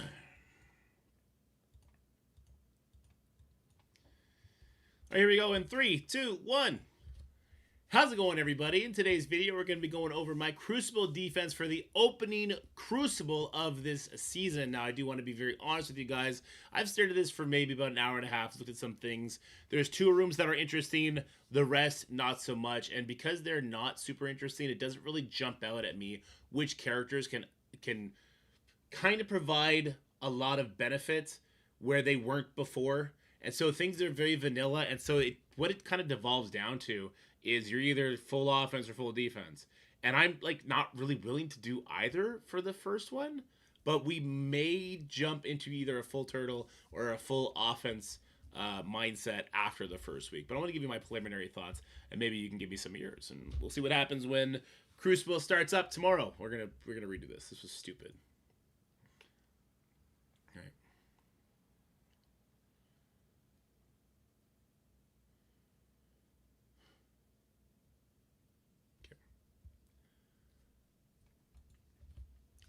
How's it going, everybody? We got a fun video today because we're going to be going over my Crucible defense for the new season that does start tomorrow. Now, I want to be very frank with you guys. There are 2 interesting rooms this season and 4 what I would call absolute duds. Now, the problem with that is because Crucible is only 6 rooms, it makes it kind of tough to make an interesting defense with a balanced roster approach. That is to say, having like 3 really good defense teams and then having 4 really good offense, and then the rest are kind of mediocre teams. Because there's only 6 rooms, and because the rooms are not interesting, there's no room that shouts out like, oh, if you put your Phoenix Force team here, they're going to be an absolute nightmare, like they were last season in that stage 1. It becomes a little iffy, right? So my preliminary thoughts are going to be that I'm kind of taking a more defense slanted approach, but not all the way to the turtle. And I think this is normally the safest approach when the season is first starting, especially now that we have Professor X, which pretty much causes either 1 loss or they're going to mirror the Professor X. I kind of like that approach better in our current meta system. But let's get down to business here. So let's start with teamwork, stage 1. On defense and offense, striker characters on ally turn, gain assists now. We should probably restart this and go over the global rules first. I'm in such a rush. My brain is blanking. Okay. 3, 2, 1.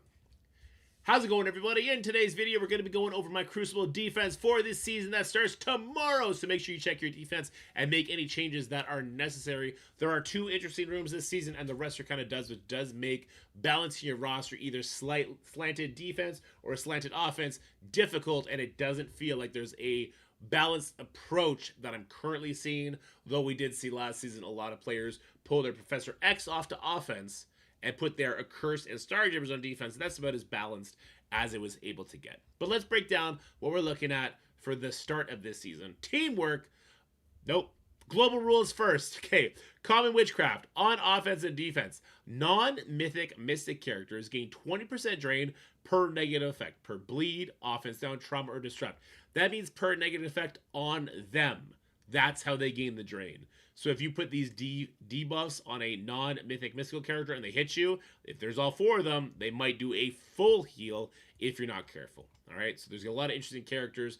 We have, of course, the new Brimstone characters. There's Null. He's not a mythic, right? He's not even an epic character. There's a lot of great mystic characters that are non-mythic to keep an eye out for when it comes to that global rule. Though, in our meta, most characters die to 1 shot, not 2. So it's kind of a non-factor for the most part. Let's get down to the rooms themselves. Teamwork on defense and offense. Striker characters on ally turn, gain assist now. So there's 2 things you kind of want to feed into this room. You might want to feed into the idea of bringing in an anti-assist. This is one of the interesting rooms, by the way. You might want to lean into bringing an anti-assist. We have a lot of those. We have Echo, Accursed do that, Starjammers do that, Professor X does that before his first turn. I'm sure there's more teams. Immortal X-Men do that, but they're, of course, on the offensive side. So you might want to be leaning into those sort of teams to shut this power vector off for your enemies, while also bringing in a team around that sort of mechanic that has interesting basics. I'm going to be bringing in my Accursed for this one, and I'm going to have 3 strikers here, possibly 4. I might switch Helvrain to a striker, but I have to go and upgrade him to actually have that option. But Azazel's definitely going to be staying as a Raider. The reason I would really like this team here is because they shut off the assists, and when they take turns, getting those assists is going to be pretty powerful, especially from Satana, who I believe does a base of 11% of the enemy's max health on her striker attack. So that's going to be very powerful, right? And Juggernaut, I think he gets charged when he does his basic, which has an interesting effect if I'm not crazy. But I really like the Accursed team here. I think that with Azazel getting bigger and bigger, hopefully during this season, I will actually get his 7th Red Star and be able to get some extra diamonds on these guys. It becomes a nightmare to try and beat this with, just a fast speed stat team. Fast speed stat teams probably will still work on mine because I have a character that doesn't have diamonds equipped. But once diamonds go across the board, it gets very tricky. You start having to lean into like a Mephisto coming in to do his empowered basic.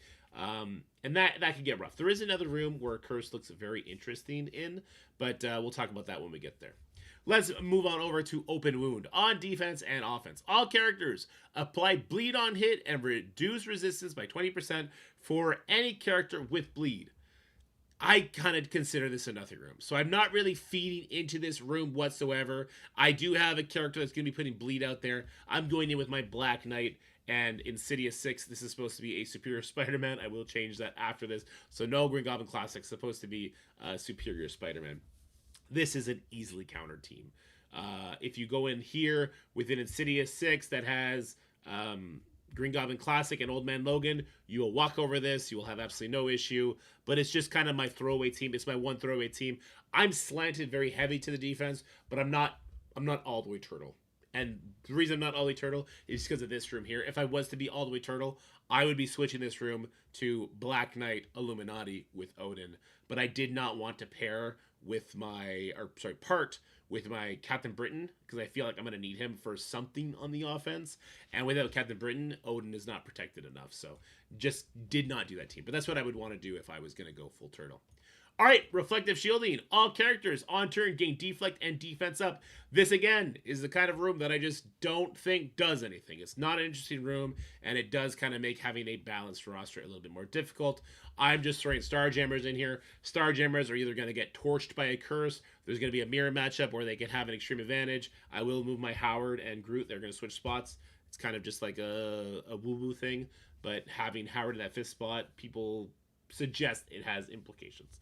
So I'm putting Starjammers there because it's either going to pull their Starjammers, pull their Curse, or pull their Emma X Captain Britain plus 3 fast speed set characters. And I value that. If they mess up, of course, Starjammers is a very volatile team, and a cleanup can be difficult under the right circumstances. So I wanted to have them up there. Next is free healthcare on offense and defense. All characters on spawn gain revive once with 50% max health. This is a kind of a medium room. This is not a super interesting room because, of course, you can come in here, cancel this out with a Black Cat, cancel this out with a Mephisto, cancel this out just by having a character that will remove that revive very quickly, like a Gore, right? There's lots of characters that can do that, but I still think it's worth investing in this room a little bit to try and catch your opponents off guard. So I'm coming in here with the 3 Annihilators, Gore being one of them, and Null. This is why I kind of consider myself very slated towards the defensive side. I kind of would prefer to have these guys on offense to deal with the Cursed. Having them here might mean that I have to do a burn attack in order to beat a high level of Curse in certain rooms. But I do think this is going to add a layer of complexity. Null can be revived, as can Skrull. And when Skrull gets revived, he comes back. Obviously, that can cause a lot of issues. The 3 Annihilators will stop Cabal from coming in here and messing things up. So this is just a very standard, strong team that I'm throwing in there. You can see I'm not really getting crazy. A very, very cookie cutter. Mostly cookie cutter. Cookie cutter. This is a team that we are very well acquainted with, right? I'm not kind of getting too crazy until we get to the next room. It pours. When a negative effect is applied to a character, increase the duration of all negative effects on that ally of that character by 1. So here's where I'm putting my Phoenix Force team. But I'm including Emma OG in here because I don't want them to come in here and just smash this with Immortal X-Men, though they probably still would. Yeah, they probably still would. We have a Yo-Yo in here. She is a protector, so she will be getting a taunt from the Omega Red. She is the only protector in here, so she will be putting offense down on every enemy turn, which I'm hoping will kind of play into effect here. I'm also hoping the Yo-Yo passive will somehow stop an enemy Blastar from one-shotting my Omega Red, though I don't think that'll be the case. I think that my team here is still going to get just immediately destroyed by Blastar, particularly Blastars that have a Mephisto with them. This is just dead. Absolutely dead. So that is just something that I'm probably going to have to deal with. And maybe Phoenix Force, if I go full offense this season, they'll probably find their way onto the offensive side, honestly. Because without that really crazy stage 1 that we had last season, and the season before that, there was a really interesting Phoenix Force room too, there's not really a home for them. There's not a home for them that protects them well enough. I do got Nightcrawler in here because he can give speed bar to Phoenix and to the highest damaged ally, which will probably, unfortunately, be Yo-Yo in this case and not Omega and Phoenix Force, even though he's a striker. But the other thing that, of course, Nightcrawler does is he turns off enemy OG Emma attempts from coming here and messing things up. The whole hope here is that people's Blastars are going to fail the same way my Blastars have failed to permakill Omega Red, and then bad things happen. And I guess we're going to see if that Phoenix bug is still in effect this week in Crucible, if you can no longer do the timeout method against enemy Phoenix. Honestly, it's very cheesy to do that. I understand it is the most effective thing to do, so you should do that if you want to be competitive. I hate that's a thing. I don't like the whole pause and wait out the method. I would be happy for that to be gone. Finally, we got stage number 6, temporal fluctuations. So on offense and defense, all characters. This room is for sure going to be broken, by the way. On turn, clear all negative effects on self and gain speed up. That's not so bad. We've seen like combat mods do that in Scourges, right? With speed up, gain 20% plus speed. So this is speed stat. And with bleed, offense down, trauma, or disrupted, gain 50% speed. I almost think the bug is going to be you get 50% speed per effect. We'll see what's going to happen here. But this room, obviously, there's some important names we can look at that will help counter this room. Professor X would stop any enemies from getting speed up before his first turn. Speed stat would be stopped by 3 Fantastic Four members, by your Starjammers, by your Curse. A lot of similarities between the Starjammers and Curse, right? And also by your Emma X. So you probably want to have a version of that in this room, as well as a way to stop speed up, which again is Starjammers, is Accursed, is Professor X. And that's who I'm throwing up here. Again, we're very slanted to the defense here. So I have the 3 Fantastic Four members to shut off enemy speed stat. I have Apocalypse because you have to shut off the enemy potential to bring in OG Emma, or this team can just get beaten by so many low-cost things. So it's unfortunate. You have to put Nightcrawler or Apocalypse here, or you might as well pull Professor X off to the offense, honestly. And then, of course, we got our Professor X in here because he's going to be shutting off turn bar before he takes a turn, as well as the speed up. A different variation of this that would be pretty interesting is put Nightcrawler in the place of Apocalypse, but then stage 5 kind of becomes a lot worse. But maybe you could put Dormammu in stage 5 with the Omega Red. The Nightcrawler version here would be very interesting because if they do not shut down your speed stat, Nightcrawler would go before the Fantastic Four members here, and then it would be very difficult for your opponent to do what is kind of the traditional counter to this team right now, which is you go in here with 5 Scrubs and Mysterio, you pull the ultimate from Invisible Woman, the ultimate from Franklin, and then you come in and you hit it with Immortal X-Men, and it's pretty much a guaranteed clear. This room stopping that sort of a free burn attack is definitely interesting, so I could see Nightcrawler going here.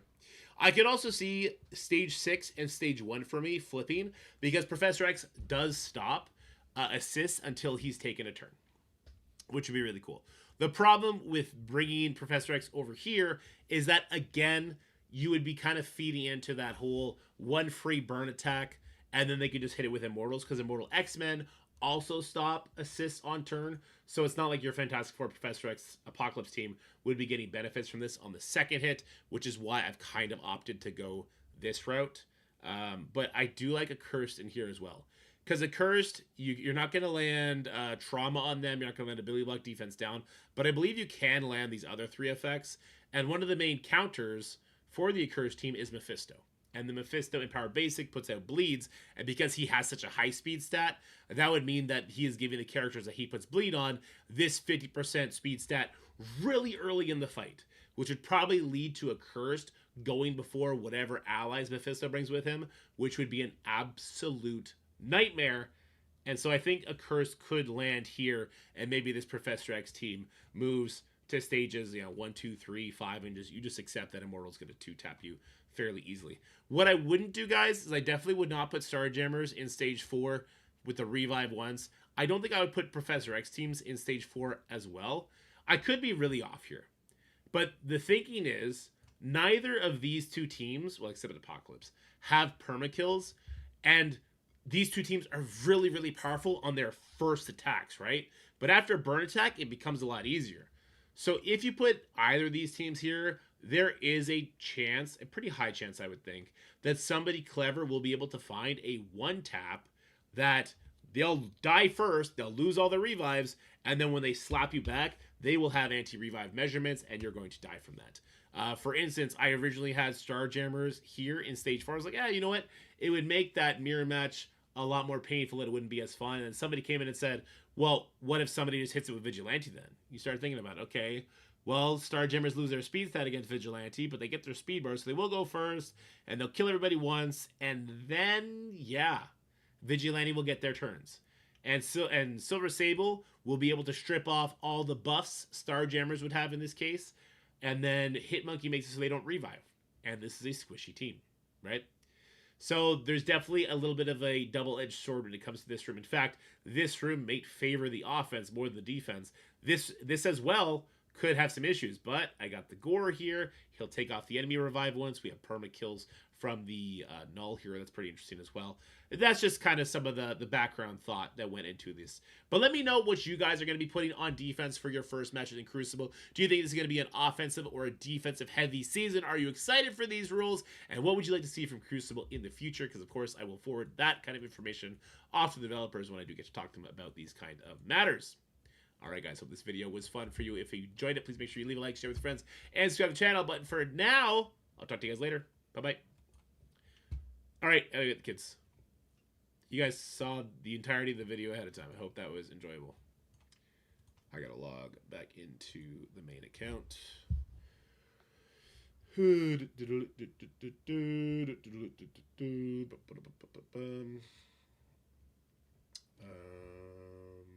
Log in.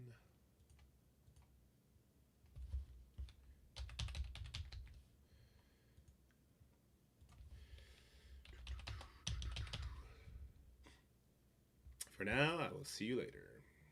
Yeah, it's a stupid saying. I gotta do something. I gotta come up with something more clever than that. What up, dorks? Go fuck yourselves! That's our new catchphrase, okay? English is incredible. Yeah. Alright, Mobile Gamer's doing his thing. Oh, he's on Raid Shadow Legends, though. Oh, Raid, then MSF. Who else is doing Marvel Strike Force right now?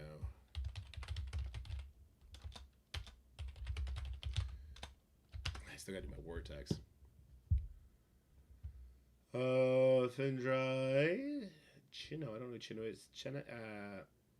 Kanik is Spanish. Oh, Soliner is doing his thing. Let's go hang out with Soliner. Alright, guys. You're the best. I appreciate each and every one of you for coming and hanging out. I hope you guys have an amazing evening. I probably will be streaming tonight, but it won't be Marvel Strike Force. It'll be some of the rinky-dinky games we like to play with the boys and have a lot of fun with. So if you want to come and hang out, please do. But for now, stay happy, stay healthy, have yourself a wonderful day, and don't remember, go fuck yourself, dorks! I don't like it. I think we're going to try and find a different catchphrase.